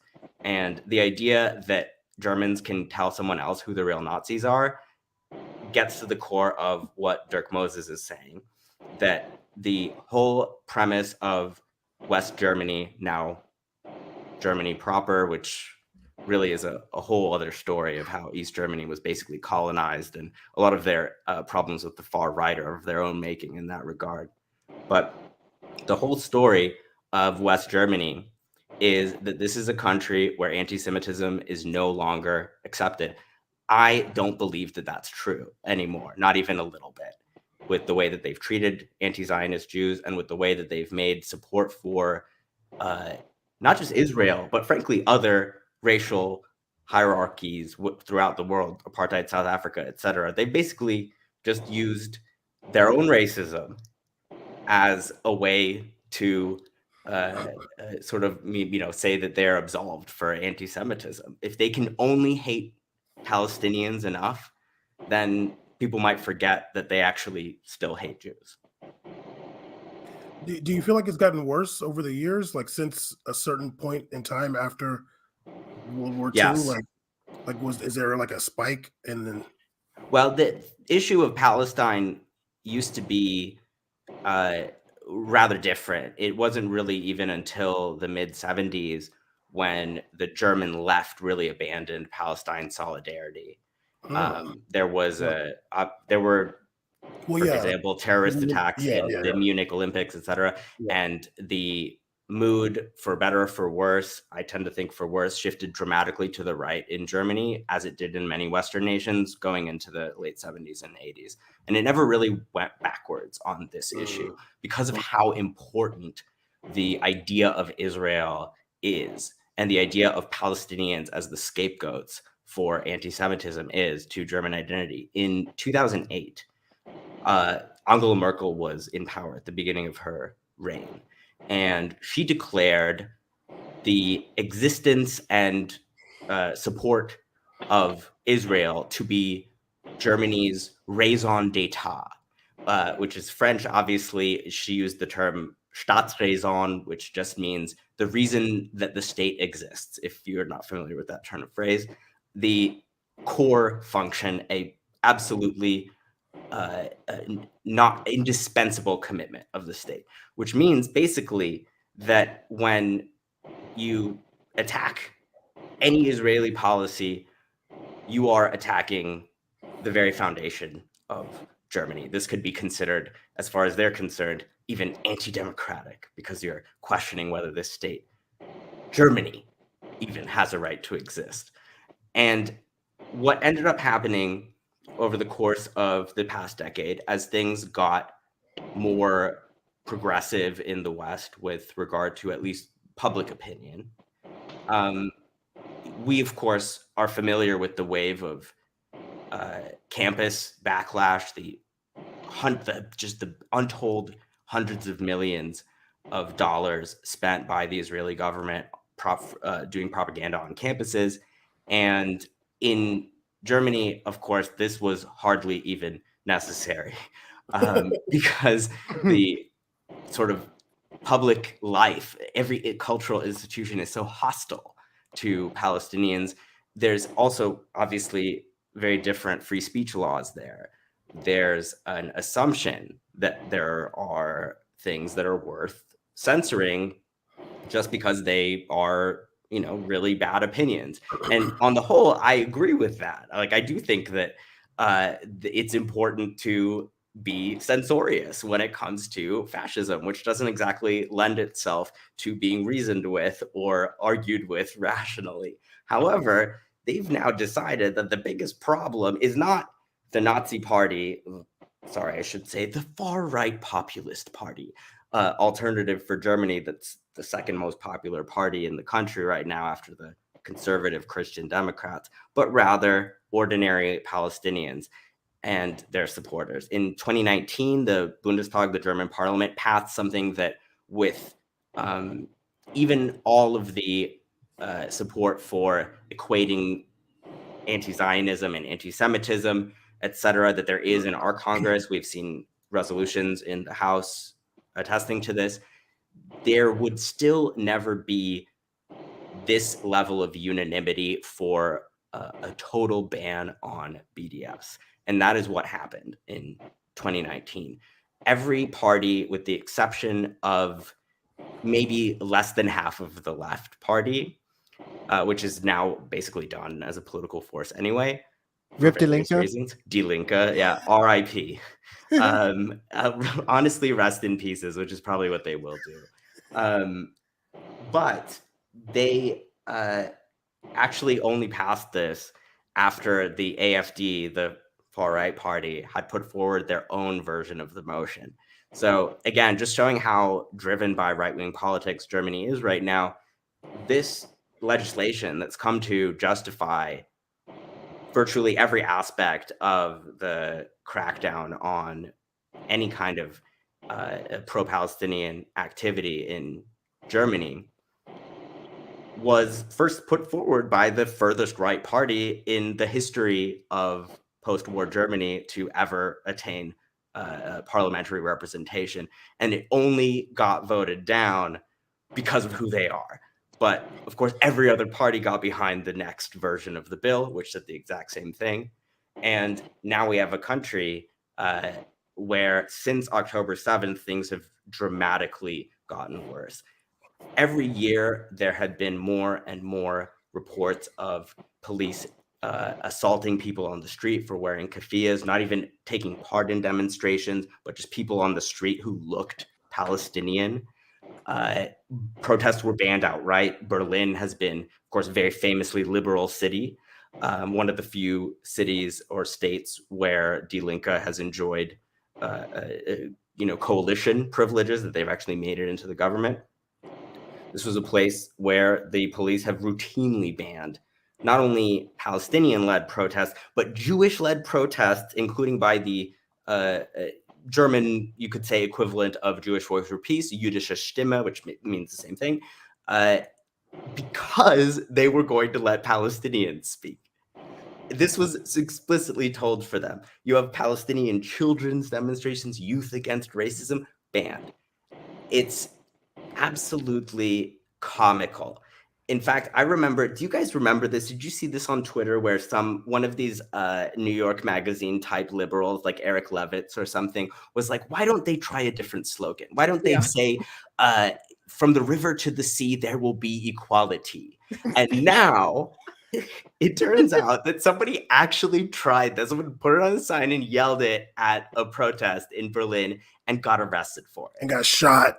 I mean, not quite, because German police are not quite as trigger happy as ours, but he was still arrested, which you got to admit, I don't think an American would be shot or arrested for that. It's just a sentence. It depends if they are blocking traffic or not. It's true. That's true. I actually think it's very funny. This may be a topic for another day, but I actually think it's very funny how many people are mad at those kind of protests when it's animal rights people doing it or like climate people. But like now that it's Palestinians, I'm just kidding. Like, of course, Palestinians are important, but I do generally think that those protests are really important and effective, and we should be for them in general, because if we support the cause, even if it's not the thing we've decided is the most important right now. However, I've decided this is the most important thing right now, which is why I was basically willing to throw my career into jeopardy in the middle of a job search by writing this piece. Things have gotten so bad that even people in my field, older people with reputations to protect, are hand-wringing about the fact that we can't say anything without appearing, like we're taking sides. And it's like, I think that that's the ultimate abdication of responsibility, like for a scholarly field, but also as people who claim to represent like analysts of the German tradition. I think Germany is a very important country to study. They seem to have a lot of influence on the world. They have historically, and there's a lot to learn from them. But the people who are studying it now, and certainly the people in Germany who are making the rules, have not learned a thing. In fact, they've only learned to become more and more adamant deniers of the existence of racism and the fact that it has salience in their attitudes towards Israel, Palestine. There's a lot of parallels I want to draw, both in time recently, but also like within right now. And you can't always do this in world events, but I think with Israel Palestine there's a lot. And thank you for that explanation, Kumars, because there's like it's a really big situation. I think it's really illuminating because a lot of us don't know what's going on directly in Germany, just as a case study for how this is. But you're seeing parallels with how, I mean, in Israel, in the United States, in Canada, and in Germany, like you're mentioning, and the United Kingdom, and a lot of other countries, you're seeing not just the brown-skinned pro-Palestinian voices who are being censored. You're seeing Jewish voices. You're seeing Orthodox voices. You're seeing all these different voices who claim to be doing all of this censorship or doing all of these arrests or doing all this police state work. I mean, to say nothing of Israel's military campaign against Palestinians. Like, doing all of that work is a major. It's just been like a major thing we've been seeing all around the world, and it's a. I think the biggest thing is that how all these states are starting to conflate anti-Semitism with being pro-Palestinian or being part of these protests and being relating to those things, because there's that thing about how Germany is getting really deep into the guilt of like their past and how they want to relate it and how it's going. That's But right. I mean, like you alluded to one thing. I think there's like one kind of like, twist I didn't release of this. So I first met Kumars because you were my German instructor at Berkeley, and I'm really bad with names. Putting names to faces is sometimes difficult to me. One thing that made it easier for you though, Kumars, is because while you were at Berkeley, people were putting up signs with your face on them that were saying "noted anti-Semite." That's right. Well, I have to correct you. It was terrorist sympathizer or supporter or something like that, written in like Star Wars font. They gave me a beard. This was the, if you guys are familiar, this is a little bit of like an older generation thing, but David Horowitz was a big neocon in the Bush years, especially. And he made it his singular goal to shame and repress campus Palestine solidarity activists in the early 2010s. And by the time he actually got around to putting my face on a poster, I had more or less calmed down my activities. I'd done basically everything that I thought I could do with first Students for Justice in Palestine in New York City, where I was at NYU, and then at Berkeley, where of course I met Dan. And by the way, I have to apologize for you having had me as a teacher at that time, because being a TA at Berkeley was maybe like my third or fourth priority maximum. And when I was in my 20s, behind like dating, my podcast, smoking weed, like, I'm so sorry. We'll get into the Dan Kumar's relationship a little bit later if we have time. That's right. There's a lot there, but I do think in general that the climate back then was, I know it sounds crazy, but it was more hostile.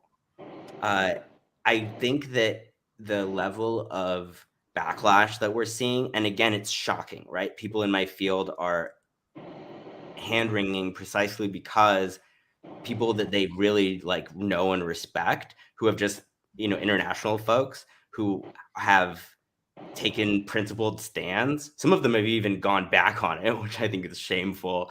But they have to sell books to Germans, so who am I to judge? They've taken notice of this. For example, Masha Gessen, who was I think she was a real liberal darling in U.S. circuits. You would see her on MSNBC and CNN and all sorts of different. I mean, she was like a New Yorker writer or New York Magazine. I'm sorry if I'm kind of not familiar totally with her work, but she seemed like kind of a lib. one of the Yorkers. She was the type of person who would be like, yes, Putin is evil and authoritarian, and here is your psychoanalysis of him, and here is like a little mini Hannah Arendt for our times. But anyway, she turned out to have written something fairly reasonable about Palestine. I do not think that she came out and said, Hamas is the resistance, ya Allah. But she said something that I think any reasonable person of a center-left disposition would say when looking at the absolutely gross sort of, I think, it's massacres, it's genocide, it's a Holocaust, whatever you want to talk about it. It's gone to a point, I think you're right, where people have reached their limit of what they will make excuses for. But I do think still that, in Germany, it's so much worse. And what's happened now in America It's really bad. People are losing jobs. I might be one of them. But I do think that it's this bad precisely because Palestinians are winning. And everyone knows it. I think that the idea that Palestinians struck back and exacted a toll that's not just abstract, that's not only symbolic, but actually really genuinely humiliated materially the IDF, and everything we've heard from the ground in Israel, Palestine, in terms of the IDF's incursions into Gaza, has sort of confirmed the fact that they're not much of an army. In fact, it seems like most of their army was taken care of pretty early on, and they've now taken everyone from the West Bank, who was more or less a glorified mall cop, and sent them to Gaza to fight. And that's why they're taking so many casualties as well. So I think in that case, people are sort of changing their assessment of the situation, no longer looking at Palestinians as these helpless little cartoon victims, just like any other nameless victims of a genocide that liberals are instinctively going to sympathize with. Now that there's a real cost, now that decolonization isn't just a historical phenomenon, now that we are forced to consider what it means today, when we don't succeed in convincing our Western leaders to change their policies, what are people going to do on the ground? They're going to take matters into their own hands. That's super scary. Liberals, certainly not conservatives, the liberals also were not ready for that. Some leftists were not ready for that. And that's why you see, again, all of this business of denouncing Hamas and whatever, even though I think Hamas is probably the last people involved in October 7th that you should be denouncing. I do think in general that if Palestinians had struck this kind of a blow in 2014, in 2016, 2018, whenever that stupid poster came out. By the way, it's very funny. Like, I got my face on that poster with Judith Butler and Hatem Bazian, who are like very like notable scholars. And I was like, I was a nobody. Like, I was a grad student. I was just loud. And so people knew me. And apparently my beard should have been longer because they drew me with quite a thick beard, and it inspired me. I had never really grown it out that long before, but I was like, damn, I look scary. And so I put it, now I just go maybe a month without shaving sometimes. Who knows whether that was a good decision or not. But it was definitely the case that it would have been much worse back then. I don't know what it really matters to say it now, but I do think it's worth saying that the reason it's this bad now, and the reason Germany is having their 9/11 now, is because the tide is turning visibly, and Palestinians have been able to exact a toll that Israel can't immediately recoup by murdering thousands of people. They're trying, but it's not working. And that's in part why I didn't really feel like there was any choice but to write something like this, even though I've long regarded it as something that I would really only address if I got tenure or some bullshit like that probably wouldn't even exist in 5 years. But I realize now, like, it's now or never, because this is a moment where I think things are fundamentally changing. We don't know how, but I no longer think that they're creating any new Zionists. Like, I don't think there's a single new Zionist in this world today. I think that they're all like older people who were already brainwashed. And that's why the backlash is this bad. No, so I'd say Bam. There's a lot of things I want to say, and Bam wants to say, but Jeff and Ray, I want to give y'all a chance to jump in as well. Yeah, I kind of wanted to talk about, something that you mentioned earlier, that people were arrested for saying from the river to the sea, because I think a lot of Americans have a hard time, wrapping their minds around that that European countries have criminal laws against, things that are considered discrimination. I was talking about the protests, just incidentally, that happened to be in Germany, of Kurdish Germans protesting the labeling of the PKK as a terrorist organization and the policies of Erdogan. And I mentioned that it was, not very many, but there were arrests for people using slogans.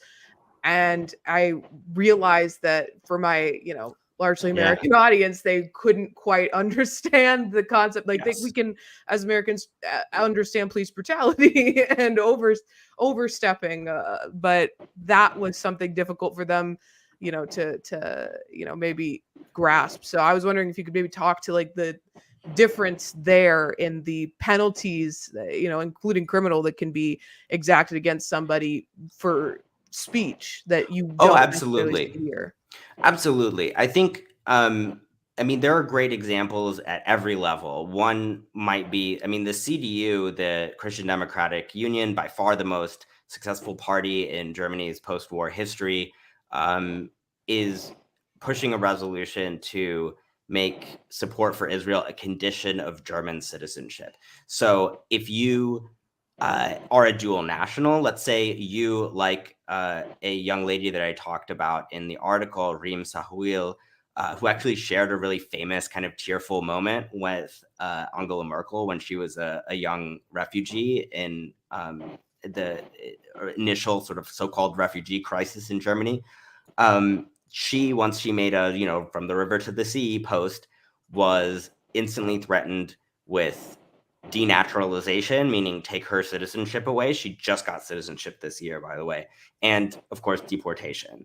And the CDU now wants to make this the law of the land, such that all dual nationals, they generally want to ban dual national citizenship anyway, unless you're from a white country also. Mhm. But they absolutely have made this a thing. I do not know whether this will eventually pass, but it's the biggest party's political plan right now to make it so that if you, in any construable way, criticize the existence of Israel, the right for them to do whatever the fuck they want, then you will be deported. You will have your citizenship stripped from you, and you will be deported back to, even conflict zones, which they frankly love doing at this point. It just to kind of like highlight what you're saying, Kumars, like on Democracy Now! Today, there was the story, yes, cat sighting, but there's the story of, I think it was Aida Tuma Slimon or something, but she was like the Palestinian member of the Knesset, a member of the Israeli parliament,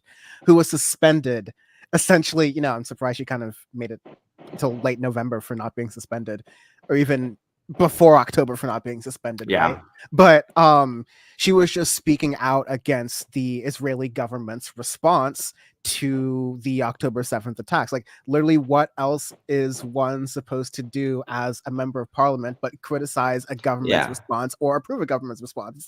It's the criminalization down from like, okay, you claim to be a democracy, and then even through these democratic procedures, you're fucking up. Down to what you're saying about a citizenship, like, okay, we're a citizenry, and in this democracy, we have people who agree and disagree on certain things, and we're not taking it to the sense of like being eliminationist towards a group of like people overall. But if you're talking about retaliation towards the occupying force, of which there are many situations like this going on around the world. It's also Congo, legal like, under here, international law, by the way. Yes, it's legal under international law. Then if you have that sort of opinion about it, then we can strip away your citizenship. Then we can strip away your job Absolutely. rhetoric. And we can misconstrue that into being something Berlin, that's not. just to give a sense of how many different levels this repression is happening on, what the consequences are. Berlin schools banned Palestinian flags, colors, keffiyehs, and a teacher was then caught on video. I wrote about this, of course, in the article, assaulting a student who was holding a flag. And 2 students were suspended, one holding the flag and one presumably for defending him. And as far as I know, the teacher has not faced consequences yet. And the extent to which this exception has been used to, again, not just shut down, but deport people involved in Palestine solidarity is probably best shown by the group Samidun. I don't know if you guys have heard of Samidun, the Palestinian Prisoner Solidarity Network. They're an international group. I've worked with them before. They're absolutely independent. And the Interior Ministry on November 2nd banned them for alleged ties to Hamas and the PFLP, the Popular Front for the Liberation of Palestine. They raided their homes, anybody that was suspected to be a activist with Samidun, and they revoked the residence permits of anyone they thought was connected to the organization. Now, there's a very interesting caveat to these claims, which is that if those allegations were substantiated, the government could have shut down the organization at any point in the past however many years. They could have just invoked Section 129B of the German Criminal Code, which is their equivalent of the policy prohibiting support for FTOs, for foreign terrorist organizations. But they didn't do that. They just shut them down after October 7th because the calculus had suddenly changed and the level of Palestinian existence that they were willing to tolerate had dropped dramatically. It's just horrifying all around. Jeff.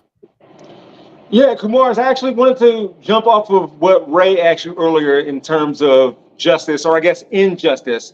Going towards the police, is there any consequences or recourse when they, well, what I would personally consider extrajudicial arresting of protesters? Are any consequences or recourse towards them, or would it even be considered extrajudicial? Are they well within their bounds or jurisdiction to do the things that they're doing?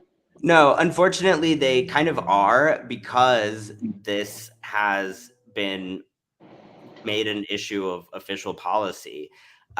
However, I think there's a caveat to this. Germany can ban whatever opinions they want. That's their prerogative.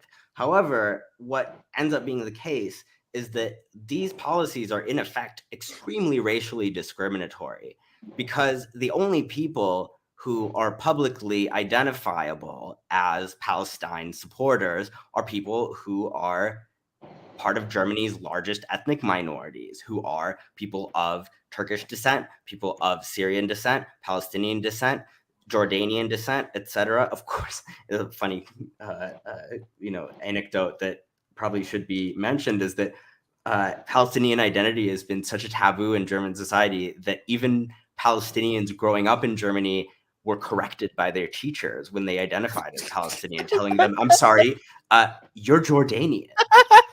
And the German word for the West Bank is West Jordan, which of course you could say, oh, well, it's the west of the Jordan River. We say the West Bank, etc. But the whole idea is that you don't even have a real country. You're just like Egyptians and Jordanians.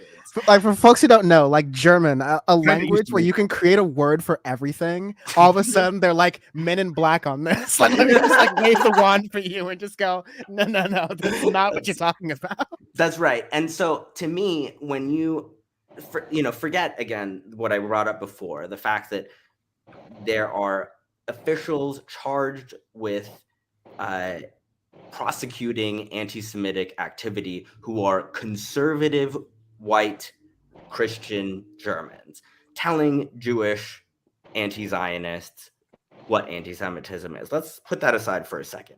When you look at the other major ethnic minorities in Germany, especially the most visible ones, they're all disproportionately likely to be supportive of Palestine. They're all for religious or ethnic or maybe just political reasons more likely to be sympathetic and to have a reasonable position, to not be cowed. I do think there are reasonable white Germans who are probably just afraid to say anything. But I think it's a small part of the society. I think that probably the people who are silently skeptical of the government and major cultural institutions on this issue still don't care about it that much, that they would be willing to go out on a limb on this issue of all issues. Again, I think somebody in the chat just said it. It really is their 9/11. It's like saying on September 12th, don't invade Afghanistan. That is not an appropriate police action in response to this, right? And at this point, everybody in Germany is treated with at least that level of suspicion and dismissal. I think that that's really, really frightening. And I do not know if there is a way back from this. Wow. Wow. Thank you. I don't know what to tell my students anymore. You know, I think of in 2020, obviously the Germans had to reckon a little bit with race. They generally like to think of race as something that doesn't exist. It's just, I don't like foreigners.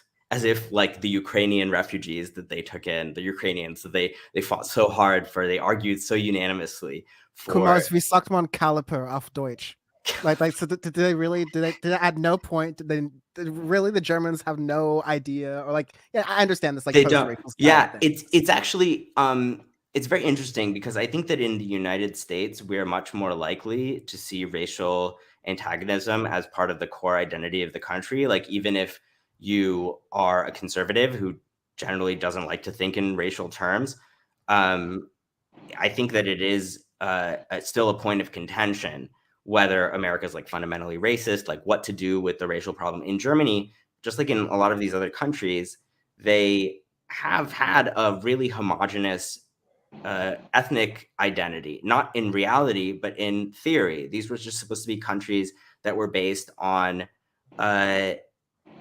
the unity of a language, a people, and a state. This is a European invention. It didn't even work very well when it was just applied to Europeans.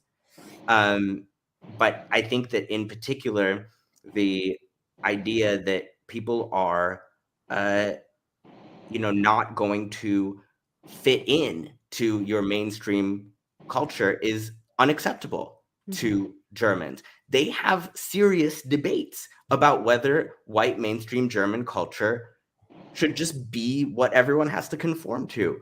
And I think that that's a huge difference with America. There was that summer of 2020, the only Black member of the Bundestag at the time, the first Black member of the Bundestag, had his office in Halle shot up. He was a recipient of a slew of death threats for suggesting that Germans have a problem viewing racism in racial terms rather than dismissing it as xenophobia. And if that's not a self-refuting response on the part of whoever the fuck did that, I don't know what is. And I think that that's a really big problem, is that it's really easy in America. For example, people of Middle Eastern descent are generally referred to on government forms as Caucasian, etc. And this, I think, was originally meant to be a boon to people of Middle Eastern descent because it was very bad to not be white. However, I think that now it's also a cause of a lot of discrimination, because now the government can say, well, we don't really owe you guys anything because you're basically white like us, right? North Africa, Middle East, Europe, it's all the same. We all did about the same amount of things in the world. And I think that in that situation, you can start to approximate the problem with race that Germans have, which is that they're primary minorities. Since the 60s, since the very foundation of the sort of German immigrant phenomenon, the idea that there were just going to be non-Europeans in Germany for once,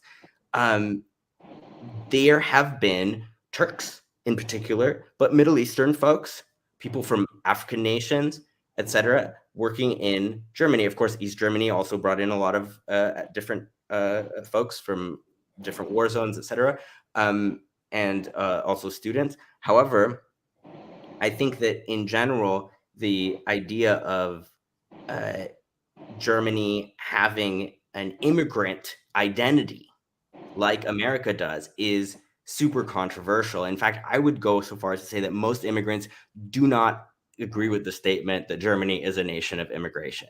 It was only in 1999, 2000 that they actually established birthright citizenship. I can't tell you when other European countries did it. I don't study them, but this was certainly something that was shocking to me, just because in America, that's the very sort of, I think that we established that after the Civil War, that if you are born here, you're a citizen of the country. In Germany, this is probably something that the top two parties would like to get rid of if they could. It just doesn't look very good now, so they have to pretend it's about politics. I generally do think that that's a huge issue. That again, I don't know what to tell my students about studying abroad. I used to say, anyone should be able to study abroad. I encourage everyone to study abroad. It's supposed to be my job to tell kids to go out, have a great college experience outside of the country. I'm teaching them German. You should be able to go to a German country and use your German. I don't feel right recommending that students of color study abroad in Germany right now. And just before we were on air, Jeff and I were talking about his trip to Germany that he's going to be taking in the new year. And so I wish you a lot of luck with that, but no, I'm just kidding. I'm just kidding. I'm sorry. No, I don't think that. I think that, listen, you, I'm sure will be able to handle yourself. The issue is just in general that people who have put out these views, who are going to, really need things from Germans, to rely on them, and even just, to be able to feel safe in an academic environment. I mean, there are universities that have threatened students with being kicked out, with extra matriculation for making posts on. This isn't exactly the standard that even the repression at colleges in the U.S. Is like. However, with a white student who could get away with it, sure, yeah, just don't fucking say anything or whatever when you're there. But I don't really think Europe is a place that we should just be sending our children to right now. I'm sorry. Cool. On that lovely note, I know Jeff is on our East Coast trooper here, and so stays with us the longest here. And so you've got to head out. Thank you so much for joining us. Happy New Year. Nice to meet you. It was great. I'll see y'all soon. Take care. Yes.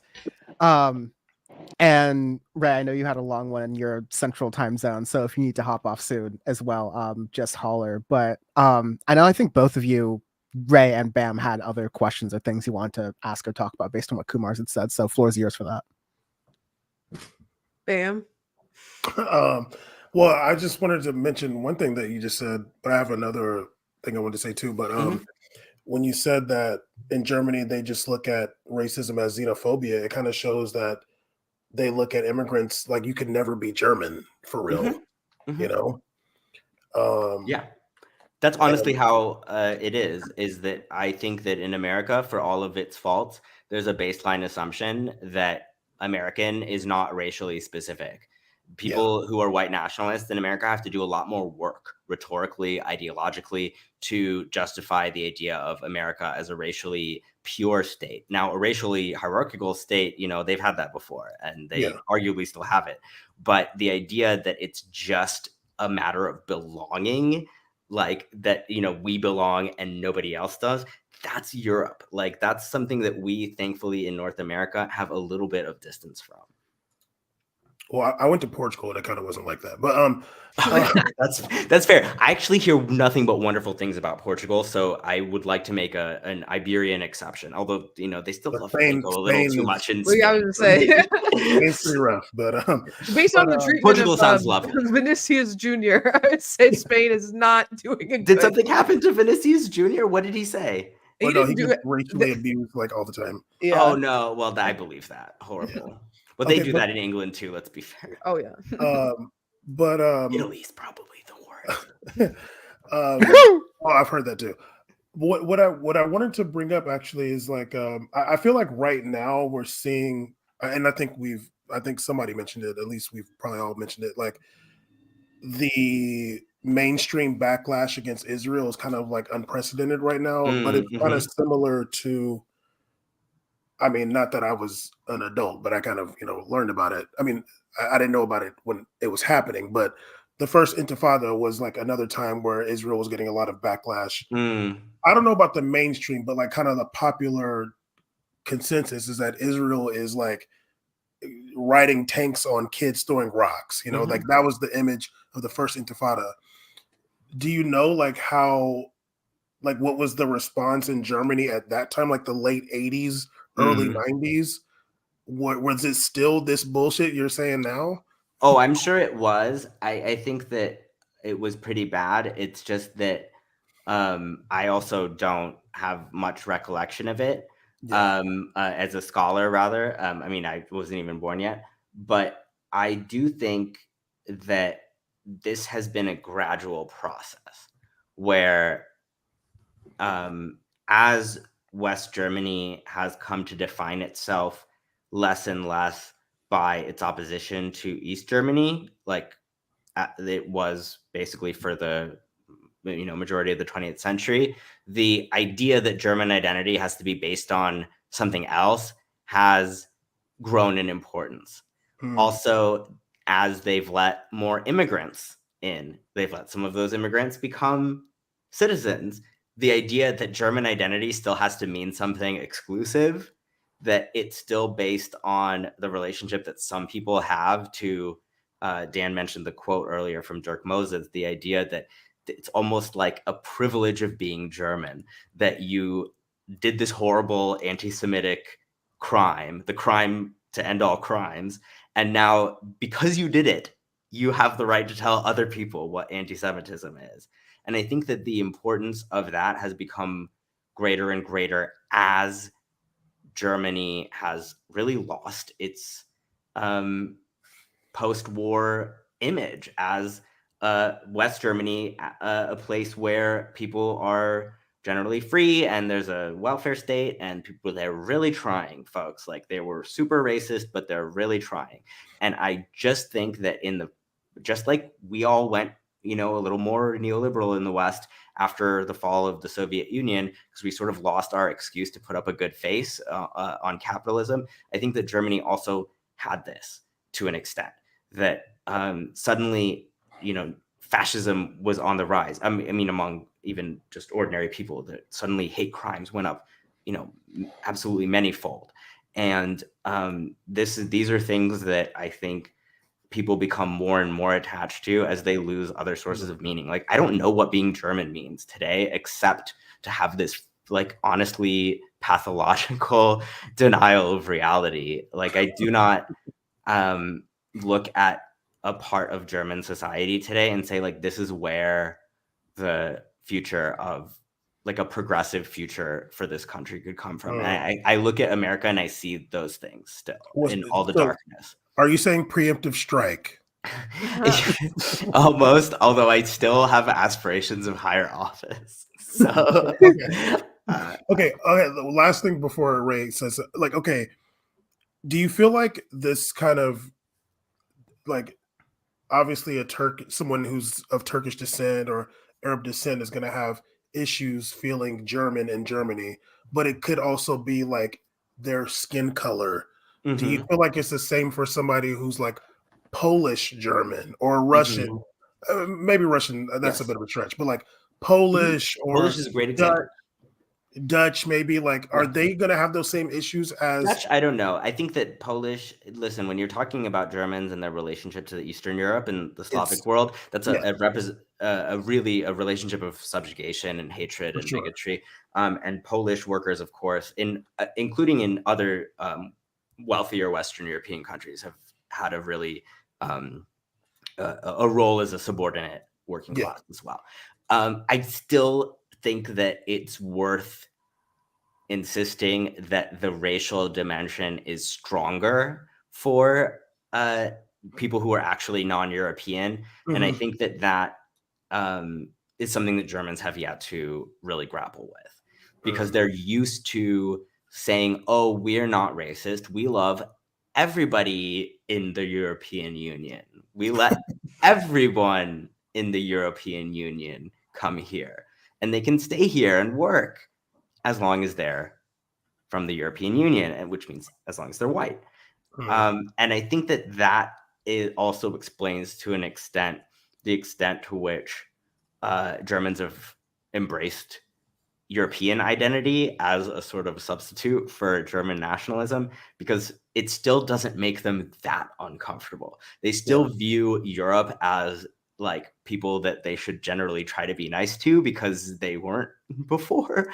And that ends up cementing an idea of whiteness that is implicit, that they're not even lashing, like they don't even do backlash against it the way that we call out CRT here or whatever, of like, don't make us think about racism. And there it's like, you can't make them think about racism. Yeah, it's like so ingrained in the culture. It's like not something that even comes up yet. I think that's unfortunately where it's at. And I really hate to say it, because I had a much more positive view of the progress that they've made when I started this out. But I think that you have to call a spade a spade. Like, Germany was a canary in the coal mine. There was supposed to be the most resistance to fascism in Germany out of all the European countries. Because of their history and because of the laws they put in place, because of their insistence that they're greater than that they're completely different than they were before. And I think that maybe they insisted a little too much. I think that they probably need to reckon with the continuity going all the way back to the genocides of African people in the German colonies in Southwest Africa, all the way up through the Nazis to their treatment of Turkish workers through today. Instead of just thinking about, fascism and socialism, those were both probably equally bad things that we will never do again. And other than that, we're great now. Now we get to decide which 20-year-old Swedish activists deserve to be world leaders and which ones are secretly Nazis. My favorite game show. I've been thinking a stupid story, but since you mentioned that, like, the teachers will try to correct Palestinian students, no, you're Jordanian, you're not Palestinian. That rocks. Right. Either my senior year of college or my first year of law school, I was working as a tutor and in an elementary school. And two of the students I was tutoring were two Palestinian sisters. And I was working with them. And then, English as a second language teacher, she didn't speak a second language. So she was uniquely qualified to be that, the person in charge of running that program. Right. But she would always make them write down on their worksheets, when they would talk about their family, that they were from Jordan, because technically that's where they immigrated from, even when they would ask if they could put Palestine. But it's just reminded me that one time she made them do a project where they had to write about the life of Colin Powell and praise his accomplishments. And I think about that was the assignment. They had to come up with a positive evaluation. And, these are like two young girls who obviously they don't know who the fuck Colin Powell is. But I'm just like sitting there thinking, like, this is uniquely evil and you should burn in hell for making them. I got a great story about that really fast. Sorry, Bam. But in my hometown, one of the newest schools, well, actually not the newest school at this point, but it was opened in 1999. So just put that in perspective.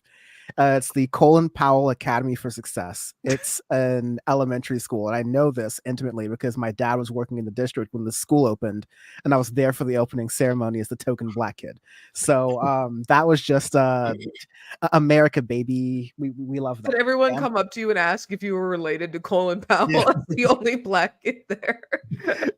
Thankfully, no, because my dad was there. Having to do a paper about Colin Powell, that's CRT. We need to remember that. That's Glenn Yumpkin. Where are you? Call DeSantis on that one. But also just like about labeling the group you mentioned as having connections to Hamas to sort of,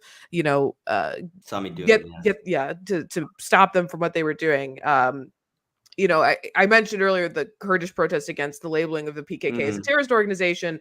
And so often people of Kurdish descent are discriminated against on the basis of having any, tangential connection to the PKK. And a lot of them do, regardless of it's just like a family member who's in it or, a family member who cooked for the PKK one time. It doesn't matter how distant it is. That label can prevent them from being able to, immigrate somewhere or even get refugee status somewhere, and force them to live under horrific conditions of, the genocide going on against the Kurds. But, it just made me wonder if, you had any other examples of the weaponization of those supposed connections to Hamas to shut down activists, or activist organizations. I would say that the weaponization of those connections at that level is pretty new. Okay. Because pro-Palestinian activism and activity simply hasn't been that prominent in Germany.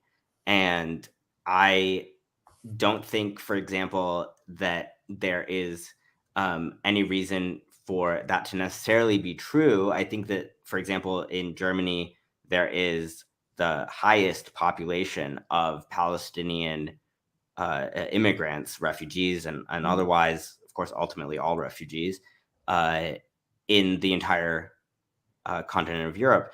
But they simply have kind of been faced with a civil society in which even speaking about their identity, as we were saying before, not even activity of a political variety, but just speaking about their identity could mean the end of their careers, could mean they're frozen out from their social circles.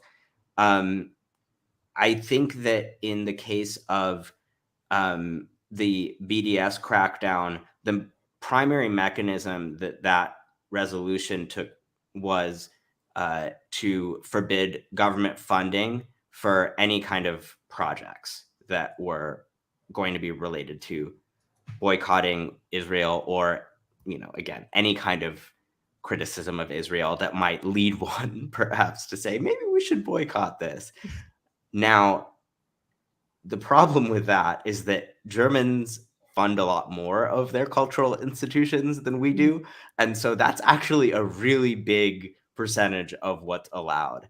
And once you get down to it, the smaller percentage of wholly private cultural institutions, museums, places that put on, art museums, exhibitions, etc., places that put on performances, places that give out prestigious literary awards, they're also going to feel that same pressure to be in lockstep with the rest of the media and literary and academic sphere and the government. I'm sure that there are individual instances of these groups being shut down, but I think that what's particularly notable, and I heard this from people who have similar politics to me when I was in Germany, it's so much worse. You're so alone if you speak up, that I'm not sure that they really had the justification, even just like tactically, for the level of crackdown that we're seeing. People are still showing up in the streets, by the way. I don't want to say that nobody is pro-Palestine and nobody is unbowed. There are people who are unbowed in the streets, but they're mostly minorities. They're mostly the people who are the most under threat anyway. The people who have nothing left to lose, right? Like people, like what you're saying here is like, I think, at least from what I've gotten from a combination of what I've been seeing since October 7th and domestically in the United States and what you've been saying in this illuminating conversation, is that, especially when you compare to Germany, in America, we've always kind of understood, in a lot of ways, this has been taken in an anti-Semitic direction as well, but it's also been an understood thing that if you are loudly speaking against the right-wing government of Israel, there are multiple political apparatuses, from AIPAC to groups like Canary Mission, or like places like that, friends of the show, sponsors actually. Kumars, I thought you could do the ad read for us. Actually, no kidding.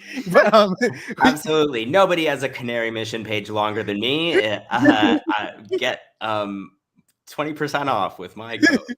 Yeah, no, but like I think in America there's been more of an awakening and an understanding, like hopefully of not everywhere, but like a lot of the nuances around how there's been this really insidious conflation of anti-Semitism, which we should all be against as people who are just like pro-human rights, but the idea that pro-Semitism or like pro-Judaism is everything that the Netanyahu government is doing Yeah. to kill 21,000 plus Palestinians. They- But there's like, a- yeah. but sorry, but I was just gonna say, like, in Germany, however, you don't get, like, maybe there's that understanding, maybe there isn't, but the ultimate end result is there's a lot more retaliation happening actively at this time than there is right now. I guess that's my kind of question coming out of that is there an understanding of that retaliation? Like, is there a consciousness of that? But there's just a sense of like, well, if I do anything about it, I'm next.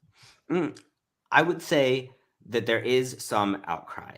There was a letter signed by over 100 Jewish artists, authors, scholars, an open letter saying, you know, our Arab and Muslim neighbors are being beaten, they're being silenced, and things have gotten more dangerous for Jews and for Muslims in Germany than at any time in recent history.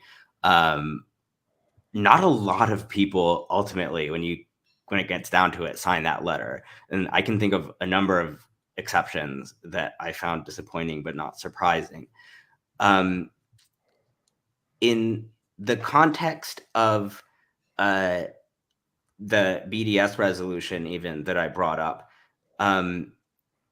after the decision was passed, after it passed the Bundestag, the United Nations came out and condemned it. Obviously, you had another open letter, 240 this time, Jewish and Israeli academics came out and including, of course, like well-known anti-Semitism, Holocaust experts in Israel and the United States, came out and condemned it.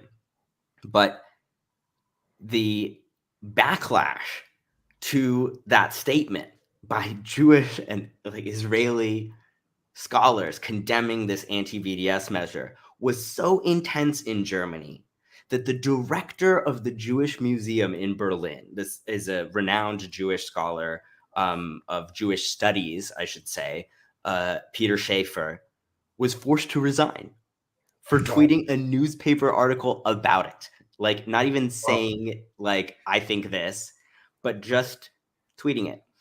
And what in the West Jordan is that? What in the West Jordan land is that? Exactly.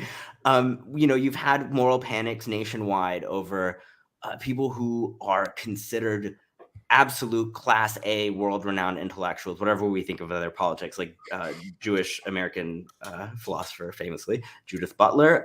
There's the philosopher Akila Mbembe, who hailed from the former German colony of Cameroon, who have been called anti-Semites, have had prizes revoked, and even become the target of a sort of a witch hunt against post-colonial anti-Semitism. Post-colonial Israel criticism has become like almost like a boogeyman kind of watchword, just like wokeness, just like cancel culture, etc. Now, when Germans hear post-colonial, they hear people of color doing, you know, kind of nefarious theorizing that doesn't really sync with our goals, and in fact maybe implicates us in things that we don't want. These are people who are sought after the world over, are not regarded in general, except by people like David Horowitz, as terrorist supporters. But in Germany, there is this exception. It's funny, going back to Greta for a second, there was a moment that I have never forgotten during the Palestinian uprising of 2021 when Fridays for Future, the organization that she founded, the international version of it, shared a statement of solidarity with the uprising and put out a thread on Twitter of educational resources for activists. And really, really soon after, there was a follow-up tweet posted with a disclaimer, and it said, FFF Germany does not endorse this post. Damn. And it was so clear that they were willing to be the exception that I thought about it again when I noticed how severely the German response was outpacing what we were seeing in the US, because they really have created for themselves their own kind of German exceptionalism. Not that that hasn't existed before in different forms, but now they think that they get to do whatever the fuck they want on Israel and Palestine because somehow their greatest moral crimes have given them the greatest moral authority. And I think that I ended the essay with this because I think that in some ways it's the mildest form of what I could have said in this area, but I just don't think that they have the right to tell other people what to think anymore. And that should be a really baseline lesson from their past that I think ultimately every amount of progress that they have made, even the stuff that's had a good impact, like I generally do think it's good that Germans are more conscious about anti-Semitism to the extent that they really are today than they were during the fucking post-war era when most people were still extremely anti-Semitic, supported Hitler. Like it's not like things just kind of went like Which post-war era? Sorry, yeah, exactly. But the when you look at the statistics of that, it's truly shocking. Like I think Stalin probably should have had his fun with all of them instead of just the eastern half. But I do think that now we see that Kumars for president. I do think that now we see that project has failed. We now have a fascist party in the German parliament, absolutely unbreakable momentum. Like it's a matter of time before somebody has to make a coalition with these motherfuckers. It's probably going to be the Christian Democrats. Surprise, surprise. And the ultimate ending of this, I think, is one that I don't want to predict, but it's not good. And I genuinely think that something fundamental has to change in German society for it not to honestly go in the direction that they've always said that they had made a priority to never go down again. Like this was the priority. We do not ever let Auschwitz happen again. And they're doing it now. And I think that they're never really going to, they're never going to be able to turn back from this. I don't really know what happens with nation states going forward, but like, I just don't, I think that Germany has to come up with a fundamentally different conception of national identity in order to keep going and in order to be like a responsible member of the world. Like I used to think that I could just keep silent about Palestinian stuff in German studies. And now I realize you actually can't understand them very well. You can't understand what their anti-Semitism or their philo-Semitism, as many Jewish anti-Zionist activists in Germany call it, and not see the scapegoating of Palestinians and not see the fact that, in comparing BDS to the Nazi boycotts of Jewish shop owners, that they themselves are doing Holocaust revisionism. They're calling people who are their ethnic minorities in their country, who are the victims of colonial violence abroad in functionally their colony, along with ours, that they're bigger Nazis, that they're closer to their Nazi forefathers than we, their descendants. And that is the core of it. I think that that's got to change. I think it has to.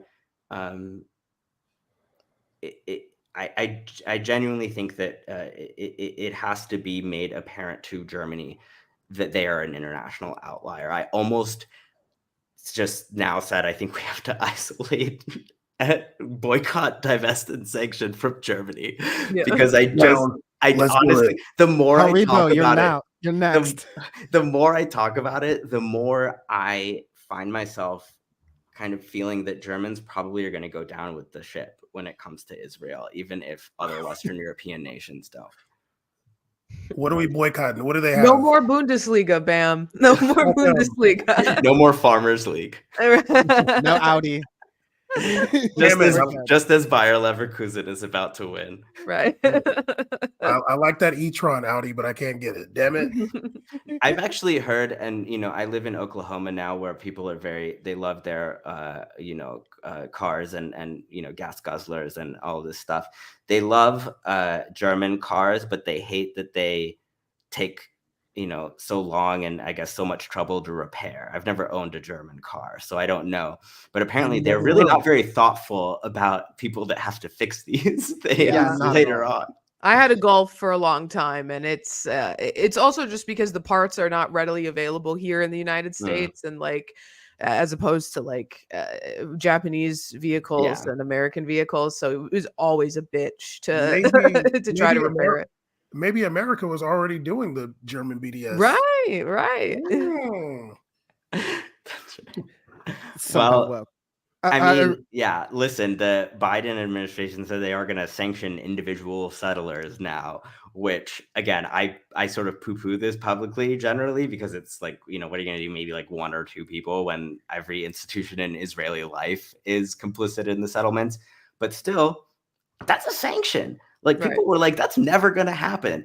I was used to telling people, well, sanctions, it's more like when the government cuts their funding for Israel, that's like equivalent to a sanction. And maybe that's all we can expect for now. But no, they're just like, you can get too fascist for us. I don't know if that means anything because obviously the government still gets to be as fascist as it likes. But rhetorically, symbolically, even materially, if you look at what the fucking Yemenis are doing, God bless them, things are changing in a way that I don't think anyone can really predict or poo-poo. So I'm excited. I'm obviously horrified at what I'm seeing, but for the first time, I talk to Palestinians and I hear hope. I talk to a lot of other people and I hear pure despair. And to me, there's a lesson to be learned in that the people who have shown the most resistance, the people this is really all about, are able to see this absolute apocalypse that's happening, and still recognize that their courage and their integrity will win out. I think every time that the Israelis lose 10 corporals, lose 20 soldiers, and then tell their families that they like fell off a truck or something because they can't admit that they're taking so many civilian, non-civilian military casualties, that brings that kind of future closer and closer. I really hope that we see Palestine free in our lifetimes. I really hope that the countries that we live in and have connections to play a positive role in that. But I no longer think that it's comes down to Western countries what happens to Palestine. I honestly think that if we don't get with the program, they might just free themselves. Inshallah. Inshallah. I know Bam and Ray need to head out, so I wanted to say thanks to them. It's wonderful to meet you guys. Yeah, great nice to to talk. meet you. Please come back. Yes. I will. Yes. Please come back. I wish I could do it now, but I kind of want to talk about Egypt and Saudi Arabia in regards to Palestine, but we don't have time right now. So next time. Next time, my friend. Yeah. Kumars, you have a couple more minutes to stay on. Yeah, absolutely. Okay. Bye to Bam, bye to Ray. Happy New Year to you both. Take care. Bye. Happy New Year. Let me more Twitch things. It's all good. No, that was really great. I still have a couple more questions as it relates to kind of this effort to conflate anti-Zionism and anti-Semitism and how it affects things coming back home. Also, because it's an opportunity for us to like get back to. I think yes, there's a little bit of gratuitousness, like the whole Berkeley situation, but I think there was so much because when I was there, I remember a core memory was when I was in your like German instruction class, and like the German media, like I don't know if it was like DW or something, had come to Berkeley to report on the Milo Yiannopoulos coming to Berkeley situation. And that was this whole trolling where you had someone who was like legitimately anti-Semitic, like he just, just like outwardly anti-Semitic, who was against immigrants and trying to push the ideas of free speech on campus. Someone who oftentimes was banned from,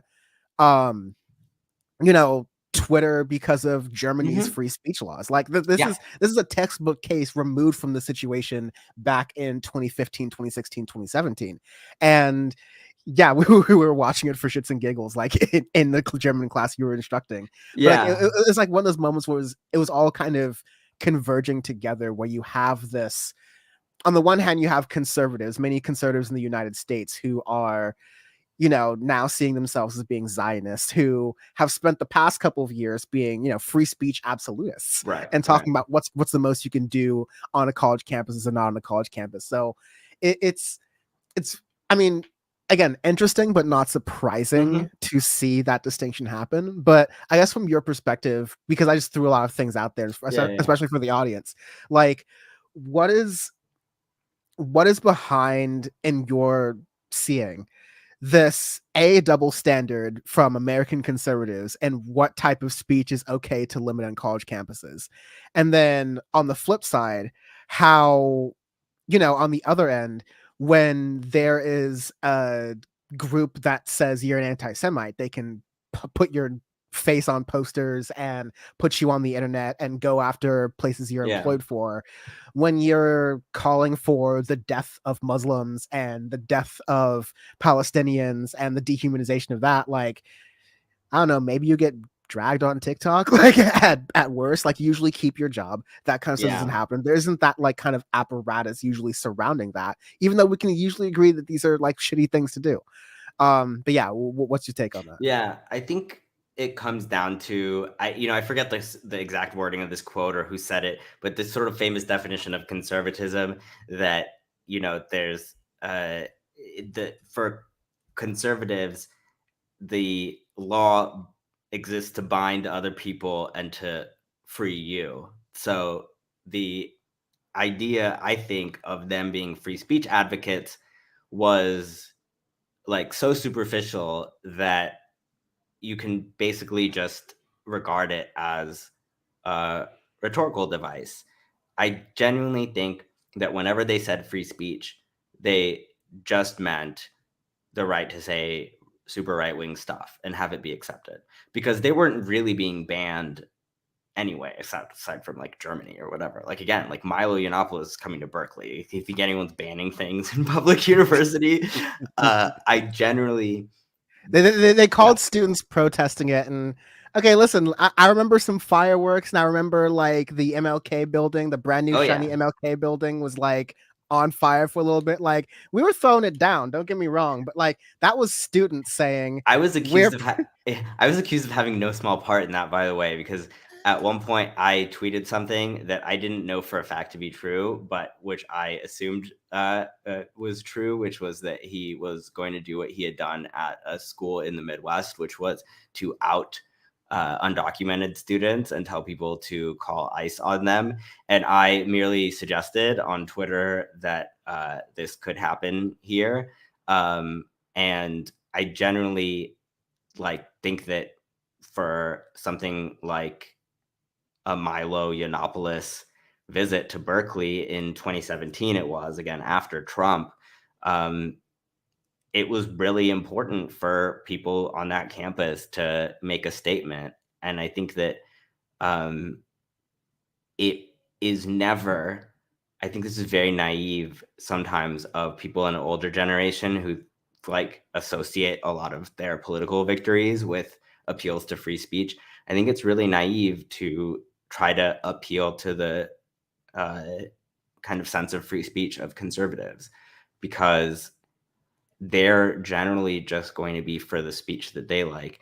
I'm not for free speech either. I'm for speech I like. Like, I generally do think that there's some things that conservatives say that should be, I don't know, fucking punishable by jail. Like, I don't know. And I'm an abolitionist, so maybe I don't have the most coherent worldview. But in general, I think that that's how conservatives work too. Like, nobody's a principled free speech absolutist. Everyone just likes to see the things that they like to see be treated as normal.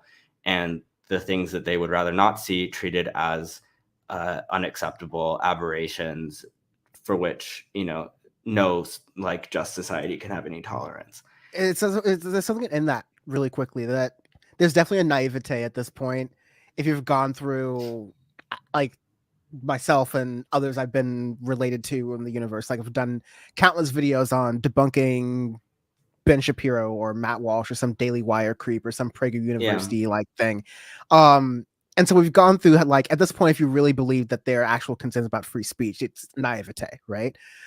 There are regular people who have been, it's like the woke thing you get right now. These are people who have been conditioned, like they're not political actors and have like channels, but they listen to these podcasts and they listen to these content creators, and they've been conditioned to be, receptive to these arguments about, oh, this is too woke. Oh, this is a censorship on college campuses.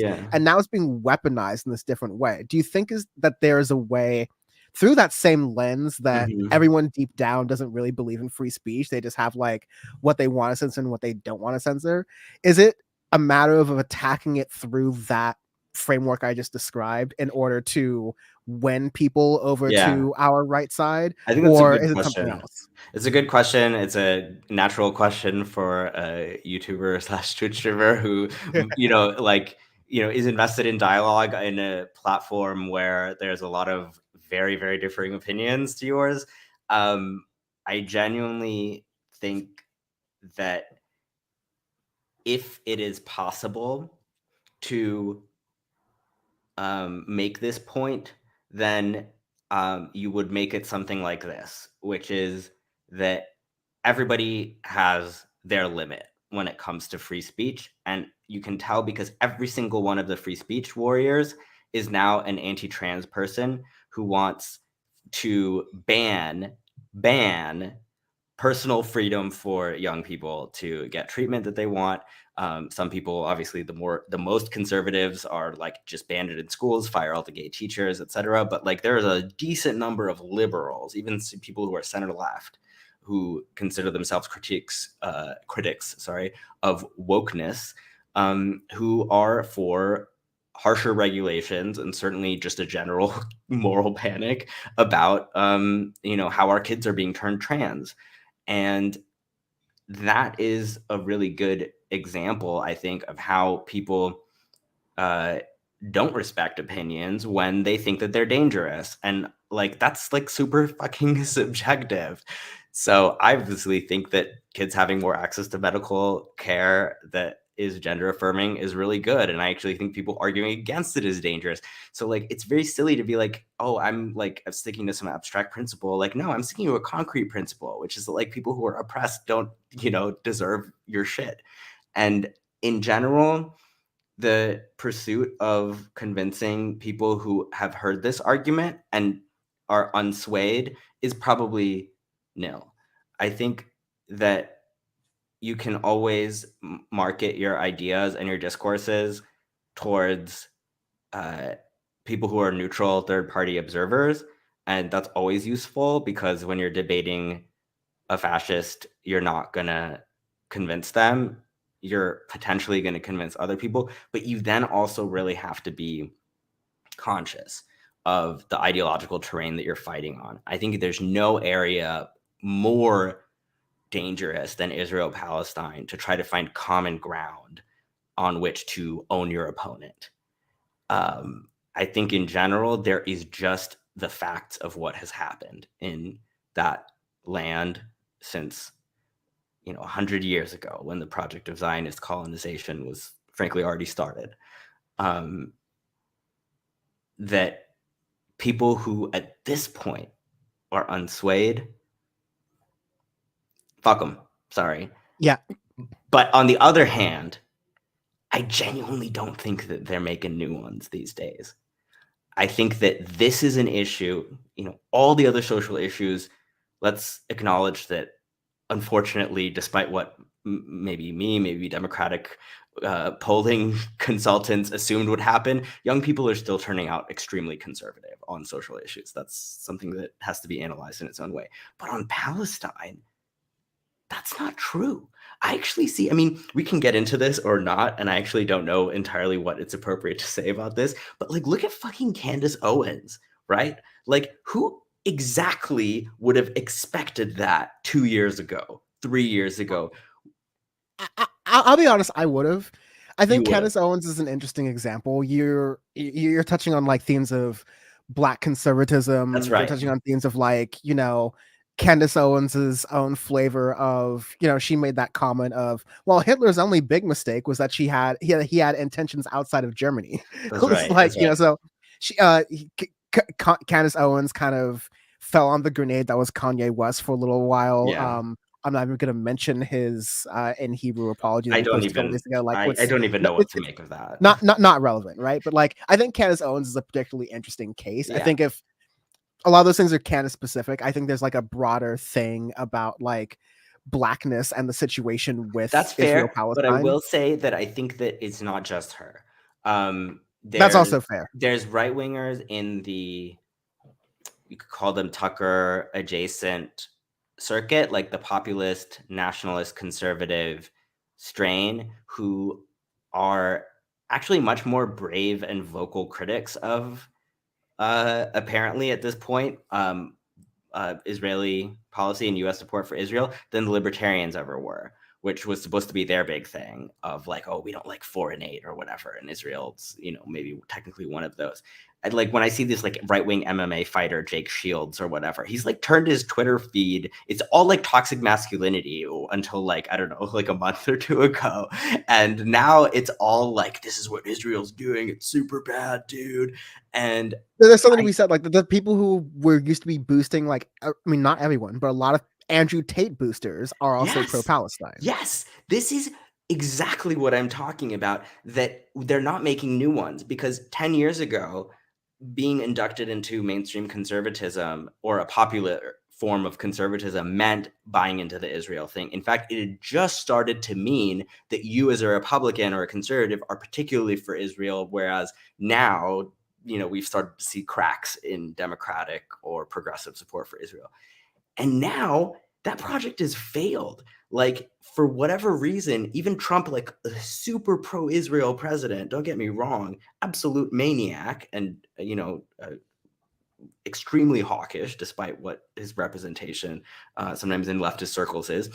But even the movement that he nurtured and made arguably the most defining part of the Republican Party to at this point, and probably going on for the rest of the decade at the very least, extremely critical of this level of bullshit. And I think that there's a fundamental shift that happened in the past 10 years between the idea that, you know, Richard Spencer, of course, famous neo-Nazi, got punched in the face, very well known.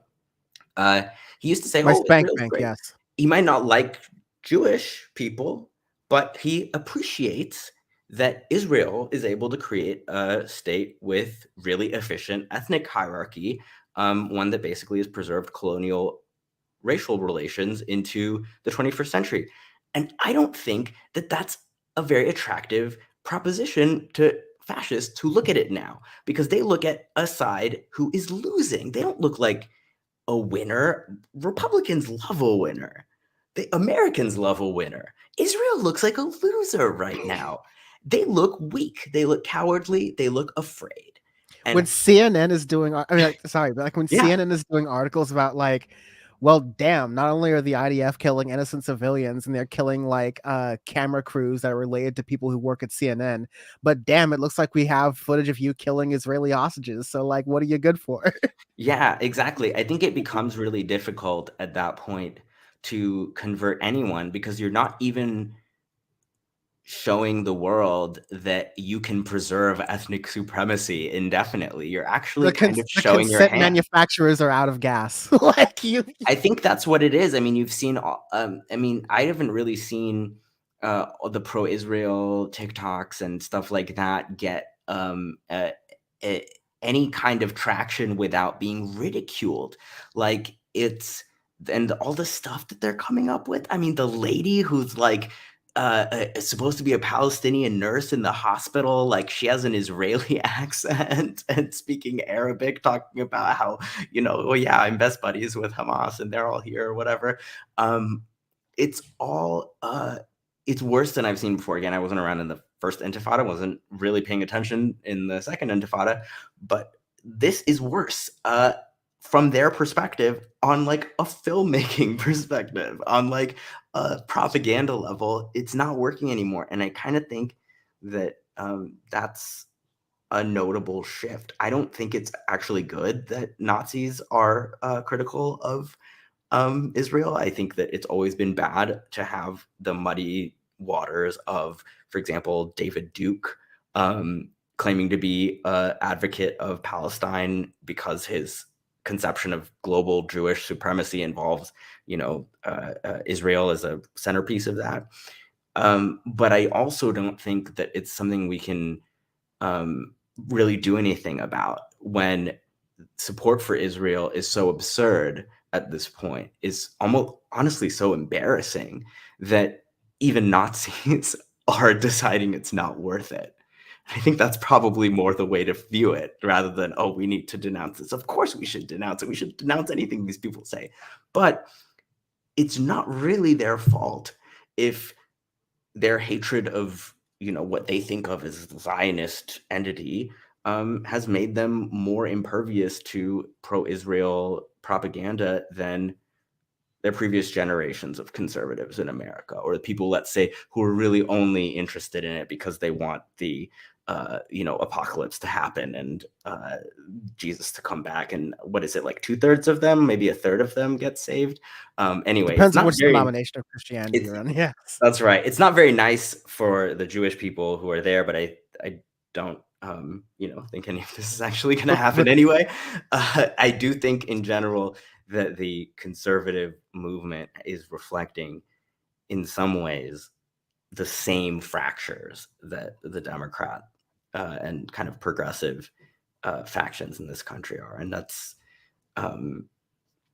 for once, not to sound like Glenn Greenwald here, but for once, I think that's something actually to take some solace in, that this is a narrative that no longer has pull with entire generations of people. I just want to say, I think you can read that as such pretty well. I think another aspect of it, we started this was Candace Owens, now I'm bringing it back to Candace Owens, and you even like brought in Glenn Greenwald into here, and I'm less like, I'm just throwing shade on a trait. I'm not necessarily saying these people for this situation. Yeah. But you also have a good number of folks in here who like have a conservative background and audience, and they're seeing how, in this particular situation, they're licking their finger and holding it up in the air with how the Israel-Palestine engagement is going in, and they're seeing what's engaging. So you have the this person's banned from Twitch, so I have to be strategic with saying his name. But I think I know who you mean. Like you have a number of folks like that, and they can, you can pull up their receipts, and they say what when the stream is off, other things I can say. But just, like point is, like, you have people like that who they tie their political, what they're saying based on whatever way the wind is blowing. And those people have found out that like conservatives are the most gullible people to like build your brand off of. But if you have a moment like this where you can, that guy does MAGA communism, right? If you can like pigeonhole both sides of these things, like you were saying earlier, even the Nazis are starting to lose the plot with Zionism, then you can start to make inroads with there. So it's not to discredit what you're saying. I think it's a combination of a lot of these things happening. It's really easy to see like the griftosphere using this in the right way, but I also think that, like you were saying, it's very true. What we're seeing more broadly, it's almost like a Black Lives Matter moment where, and again, we saw that effect dissipate among younger conservatives, but you saw for a moment, even young conservatives were like, yo, 13-12. Like you saw young conservatives who were really, and I think you still see this right now, younger sentiment of the police regardless of political party, it's better Mhm. for Republicans, but it's not great amongst the youth. And so I think you're seeing a similar thing because of how we're interacting with Israel Palestine through our phones right now. Absolutely. See damage. It's a lot of things happening at once, not to discredit one or the other. Yeah, no, absolutely. Actually, I think that's something I was absolutely trying to get across there too, is that it's, just because someone's gullible doesn't mean that they won't also believe the truth. Like, gullible people can also be persuaded of things that are true. They're And part of canvassing, really. as long as they don't have strong psychological incentives to not believe it. So if you try to tell those same people something about gender, let's say, that they would disagree with, like, it would not affect them. However, in an area where, frankly, like, they don't have a lot of stake, unless they are so in love with the idea of the settler colonial Israeli as like the frontiersman of today, the white cowboy slaying Indians, and we all love that, of today. Then, I think that you don't have a lot of stake in defending this. I've again become a lot more accustomed to saying, I don't know, let's nuke Mexico, as we were saying, and like that's like America first, apparently, and that's it. And again, it's really easy to look at a country that's losing control over the narrative, that's losing a regional war against glorified militias, no disrespect, and they see something that's probably not as worth emulating as they thought it was originally. I think that's a good thing. I don't know what the fuck is going to happen with the conservative movement in the US, but I genuinely have hope that Palestine, at the very least, is something that we're going to see change. We're going to see a sea change, you might even say, over the course of the next decade and a half. And it's all, at this rate, when you think about how long it took for the colonial regimes in apartheid South Africa to fall, Rhodesia was around for a long time. Cecil Rhodes, he named that shit after himself. That dude was like around in like the fucking 19th century. How many And Rhodes Scholars do we got? Bill Clinton was a Rhodes Scholar. Rachel Maddow was a Rhodes Scholar. That's right. Like, we've got a... That's right. We were always in this for the long haul.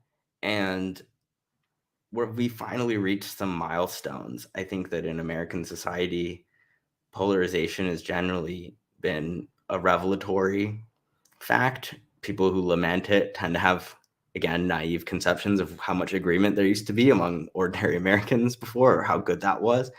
But for whatever reason, we've in some ways become less polarized on this issue, precisely because the faction of people, I think, who are so pro-Israel that they're willing to defend everything they do is growing smaller by the day. And it's not really, I don't see where the new recruits are coming from.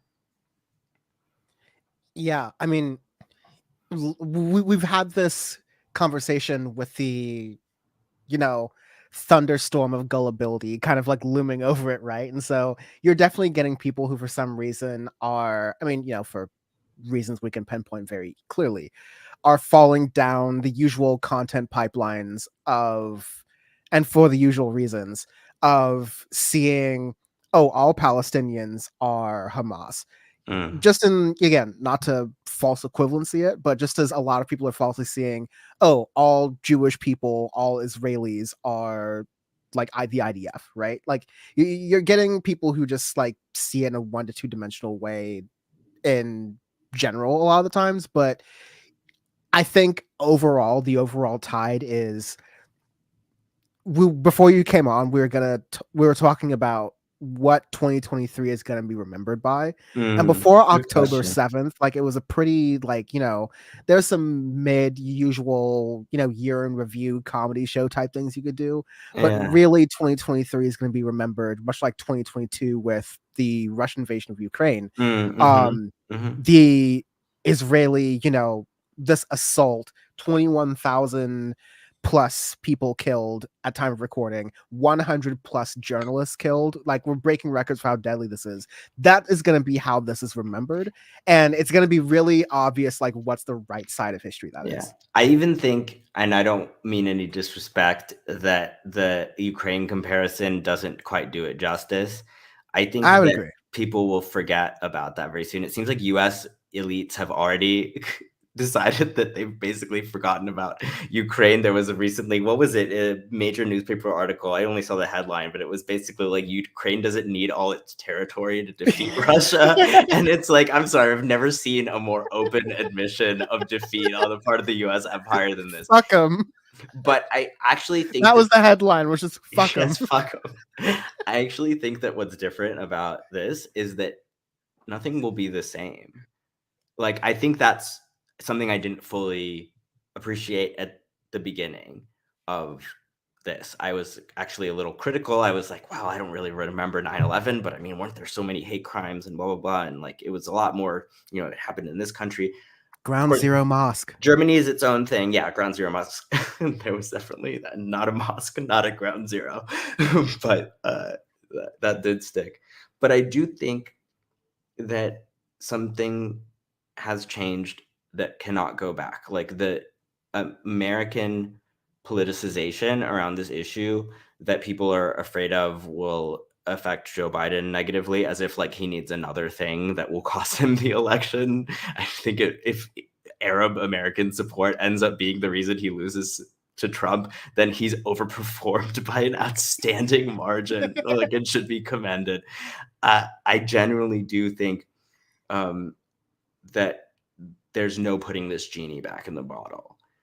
That the idea that Americans now are overwhelmingly more likely to be critical of Israel than they were 10 years ago. This is now something that it was speculated about. People were like, I don't know, but do the kids really, you know, like, I don't know, it was like, we don't know. And now we know that it's a different country, and that you can't just say I'm pro-Israel as a Democrat and expect that you're going to get praise for it. Now you're going to get a lot of shit. And you have to both sides things. You have to say, oh, maybe I do support a ceasefire after all. And we're gonna watch like so crazy. how close to the sun Fetterman's getting. Like Fetterman's gonna be a really nice case study for this. He came out and said he's not. He doesn't think he considers himself not a progressive anymore. And it's like, dude, like, how did you? Good thing he's a senator. Good thing he's a senator. So he has 5.5 years worth of runway left. You know, God willing.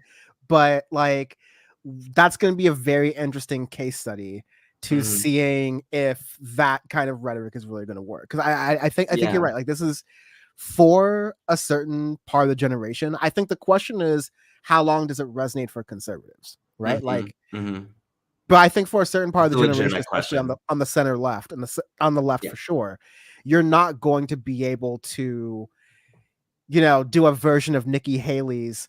Oh, well, the October 7th response by Israel was only about hostages. Like, you're not going to be able to not mention Palestinians and journalists and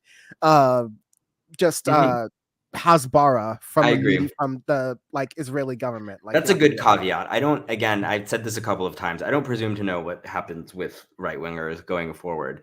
But I think I could see them not care as much going forward, but I don't see them backtracking the way that, for example, like a few of, you know, our friends on the right did in regards to 2020 and policing. Like, because there's no reason besides ideological, like, cosplay, almost like settler colonial cosplay, identifying vicariously with the Israeli battle against Islam or whatever, that you would throw your hat into that bucket and kind of throw in your lot with Israel. I think that could create a situation where the right is apathetic about Israel-Palestine, and the left is probably on the whole more sympathetic to Palestine. And that's a recipe for loosening US support for Israel. again, probably at this point, like the fourth or fifth thing that will really make a difference. I no longer am confident that if the U.S. just, that if we just kind of focus on the U.S. changing its policies, that like that's going to be the thing that does it. Maybe I should have never been super confident about that, but I was active in that goal, so I kind of had We're to think always it was young and important. optimistic, you know? Exactly. But now I think it's still the least we can do, of course, to do that. But that we have to be aware that things are happening on terms that we don't set, including even Western elites. And I don't know. I watch with horror and I watch with hope what happens. Listen, I think it's incredible what has been accomplished. Like, were already some trolls in the chat earlier about like, you're cheering on violence being done. It's like, again, we're pointing to the United Nations. If you are resisting occupation and that sort of situation, then that violence is often justified. But like, even beyond that, we are getting to a place where hopefully people are seeing that on a broader scale, and hopefully like that becomes an issue where even domestically, considering how our taxpayer money goes towards an overbloated defense budget that sees Israel as a strategic asset. I mean, in spite of all of that, I don't think that, Hamas or the Houthis are, perfect in every sort of situation and strategy that they're doing. Of course not. And of course, like Bam and I have gone into other episodes where we're talking about how, well, okay, here's the reasons why that Zionist excuse of, how come all the other Muslim countries around there don't pick up for Palestinians? Like, how come they aren't coming to help? Like, there's a whole bunch of stuff to get. By the way, the Zionists don't like it when they do, because think about how they talk about Iran. Like, it's, again, the next Hitler. Yeah, they're always talking about, well, look at us. We're constantly surrounded by all these people who hate us. And now all these people who have been paid off to support you. So scary. And you still bomb them. Yeah, so it's exciting to see that there has been, these numbers of dominoes to fall, so you have some sort of backlash, some sort of point to where the IDF is caught slipping day in and day out. It's a complete mess, a PR mess from their regard that they're not going to be able to get away from. Netanyahu, I have to remind people on the left that, like, Netanyahu is unpopular in Israel not because they're saying free Palestine in Israel, but because, like, Netanyahu is basically a liberal by like political Israeli political spectrum standards at this point. Like, he's filled his cabinet with people who are almost exclusively to the right of him, except for people who are like nominally more centrist than him, but still campaigned on, like how many buildings in Gaza they destroyed, like Benny Gantz, or Tzipi Livni is his, maybe the most left he'll ever go. But these are all people, again, that are for more destruction, more collateral damage. Like, these were the fiercest supporters of mowing the lawn before the lawn mowed back, as like putting them on a diet. Yes, like that's all right. These different phrases that have been genocidal, and they actually have the power to do it. But like you, I'm sorry, I still can't get back to that whole idea of, why are we so threatened? How do we get so threatened? How do we end up in this situation? It's like, well, you look at it, but maybe you constantly attack your neighbors. Maybe that's what you do. Think about that. I don't know. You would think they learn at some point. I hope. I'd forgotten the point I was trying to make to close it all, but like, I hope that this is. Sorry, that's what I was trying to say. Is that internally people want Netanyahu out because this is the equivalent of like the Denver Nuggets winning the NBA Finals last year. It's like, what do you mean this like Serbian guy just like managed to like topple LeBron James like it wasn't even funny? And like, it's just like, what do you mean that like you've been hyping up all these super teams like Israel and whatever, and then all of a sudden we get swept like this? Like, that is why I don't know the basketball at all, but I think I follow. Well, like, basically, was for especially because I barely followed it. It was just a really funny season because for once, one of the some of the politics. It's like, okay, the underdog's actually kind The of winning. It's underdogs win, interesting yeah. now. But it's a situation to where we've hyped up, oh, we have this Iron Dome technology, you have all these other different things. You have these protections, you have this hubris. And even with that, you've gotten people killed, you've created this complete war, you've caused anti-Semitism to rise across the world. You've gotten more and more global enemies.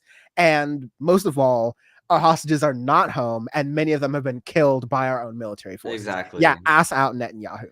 That is a fail. Again, that's a success for this rebellion and a failure for Netanyahu. It is, and honestly, I think the saddest thing, as you alluded to earlier, is that this is still probably preferable for Netanyahu to not having retaliated to this extent.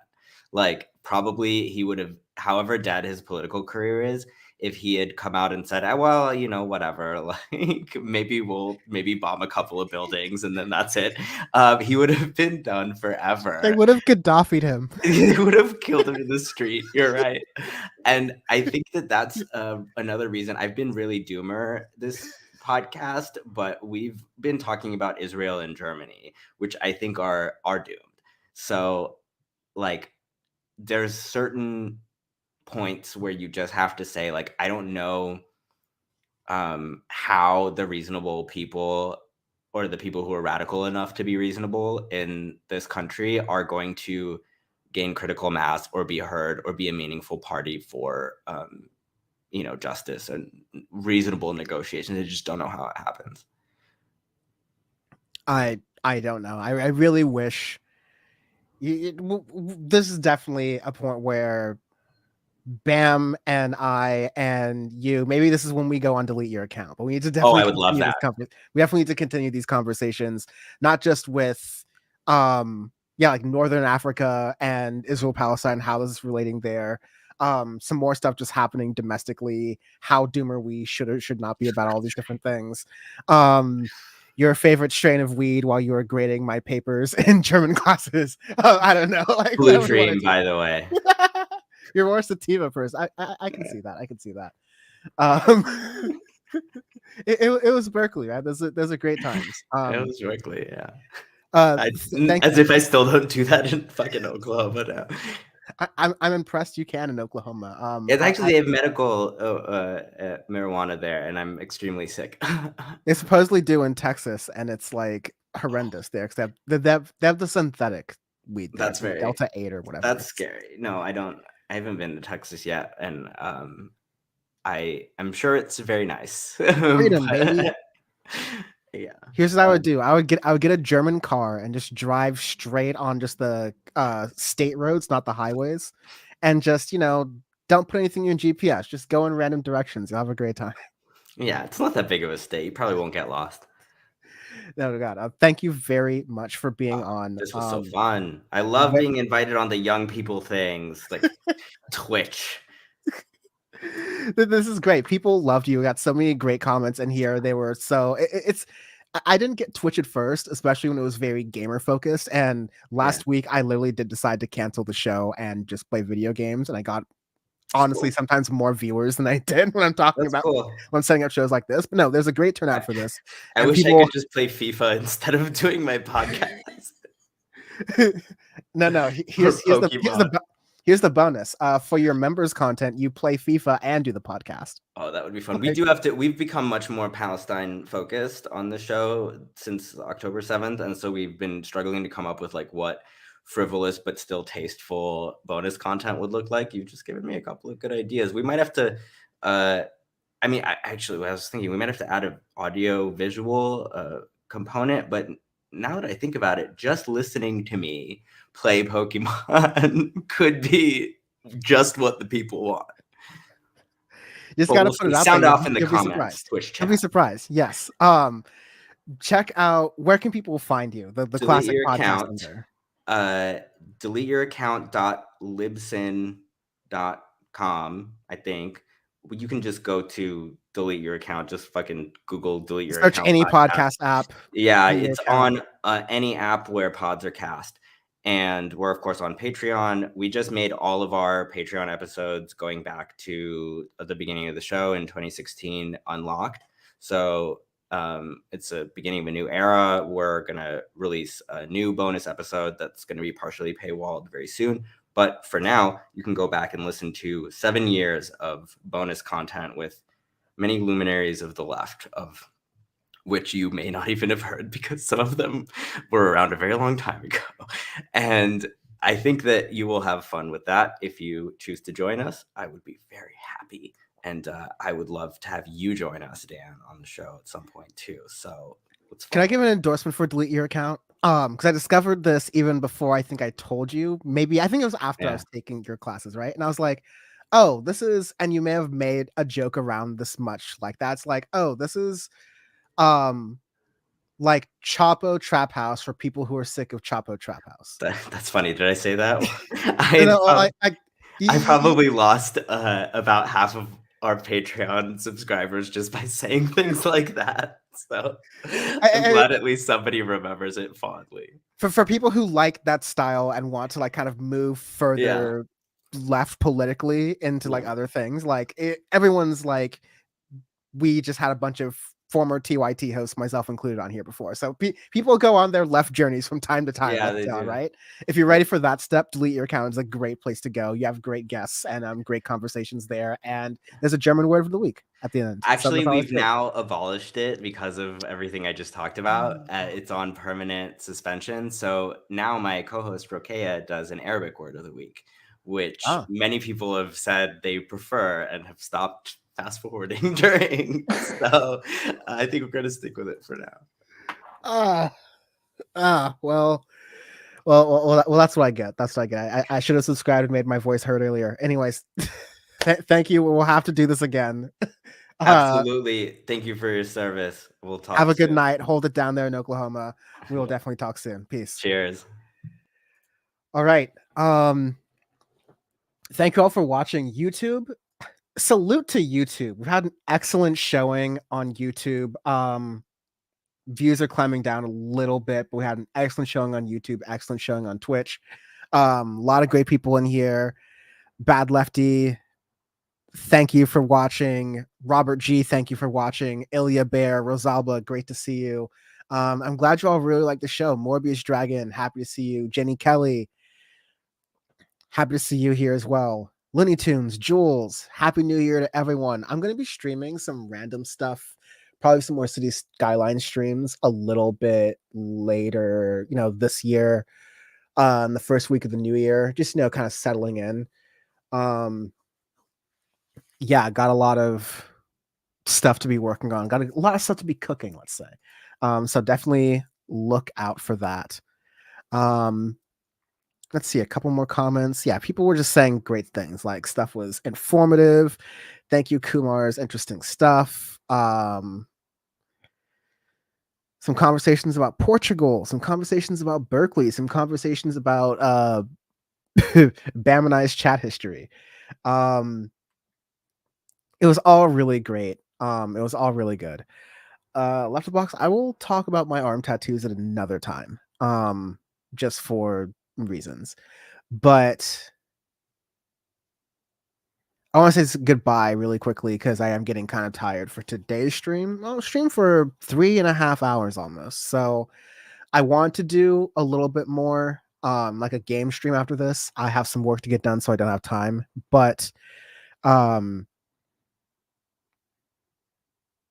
Sasha G, if I didn't say your name already, thank you for watching. Mike for Mayor, everyone in Rayyvana's stream, check it out. Twitch.tv/Rayyvana. That's 2 Ys. Rayyvana's on Twitter. Kumars is at Kumar Salehi on Twitter. You can find him in my recent Twitter, like history. We've got an article that he just wrote in The Hill. He's written for Jacobin as well. Check out Delete Your Account. Bam, check him out on We Made It Podcast. All those other different things. Appreciate you being on. Also gotta say, appreciate you for this year. We have crossed doing Power Report live for more than a year. We started doing the live Power Reports in August of 2022, which is crazy to believe. We crossed our year anniversary of doing that. We're going to have more monetization opportunities, membership opportunities, I guess monetization opportunities, but member exclusives on YouTube, Twitch, and on Syndicate 23 platform in the new year. I need to set all those up. I'm taking some time in the next week to set many of those things up. So that'll be fun. That'll be great. And so please stay tuned for those. But yeah, I want to thank you for your patience this year, as in this has been a year where, I've had to try to stay consistent with streaming, which has been tough, balancing with all my life and my work, all my moving, everything that's going on, all the stuff I'm planning, stuff I had to put on the hiatus, like Dan from the internet. Trying to do as much as I can in the next year, because 2024 is going to be really exciting. 2024 is going to be like a really big, shot. I'm putting in a lot of this stuff. So please keep it locked. Make sure to subscribe at youtube.com/Dan from the internet, twitch.tv/Dan from the web, Dan from the intro.net, to all those things. And I appreciate you for everything you're doing. I appreciate you for everything you're doing to take care of yourselves, to inform others, to take care of others, to inform yourselves, to be aware of who has power and who wants it and who needs it, and being aware that the power is always within you. I'm proud of every single one of you this year, and I look forward to fighting and learning and laughing with all of you in 2024. Which is a leap birthday of mine. So that'll be exciting. Thank you all very, very much. Peace and blessings, and a happy, happy new year.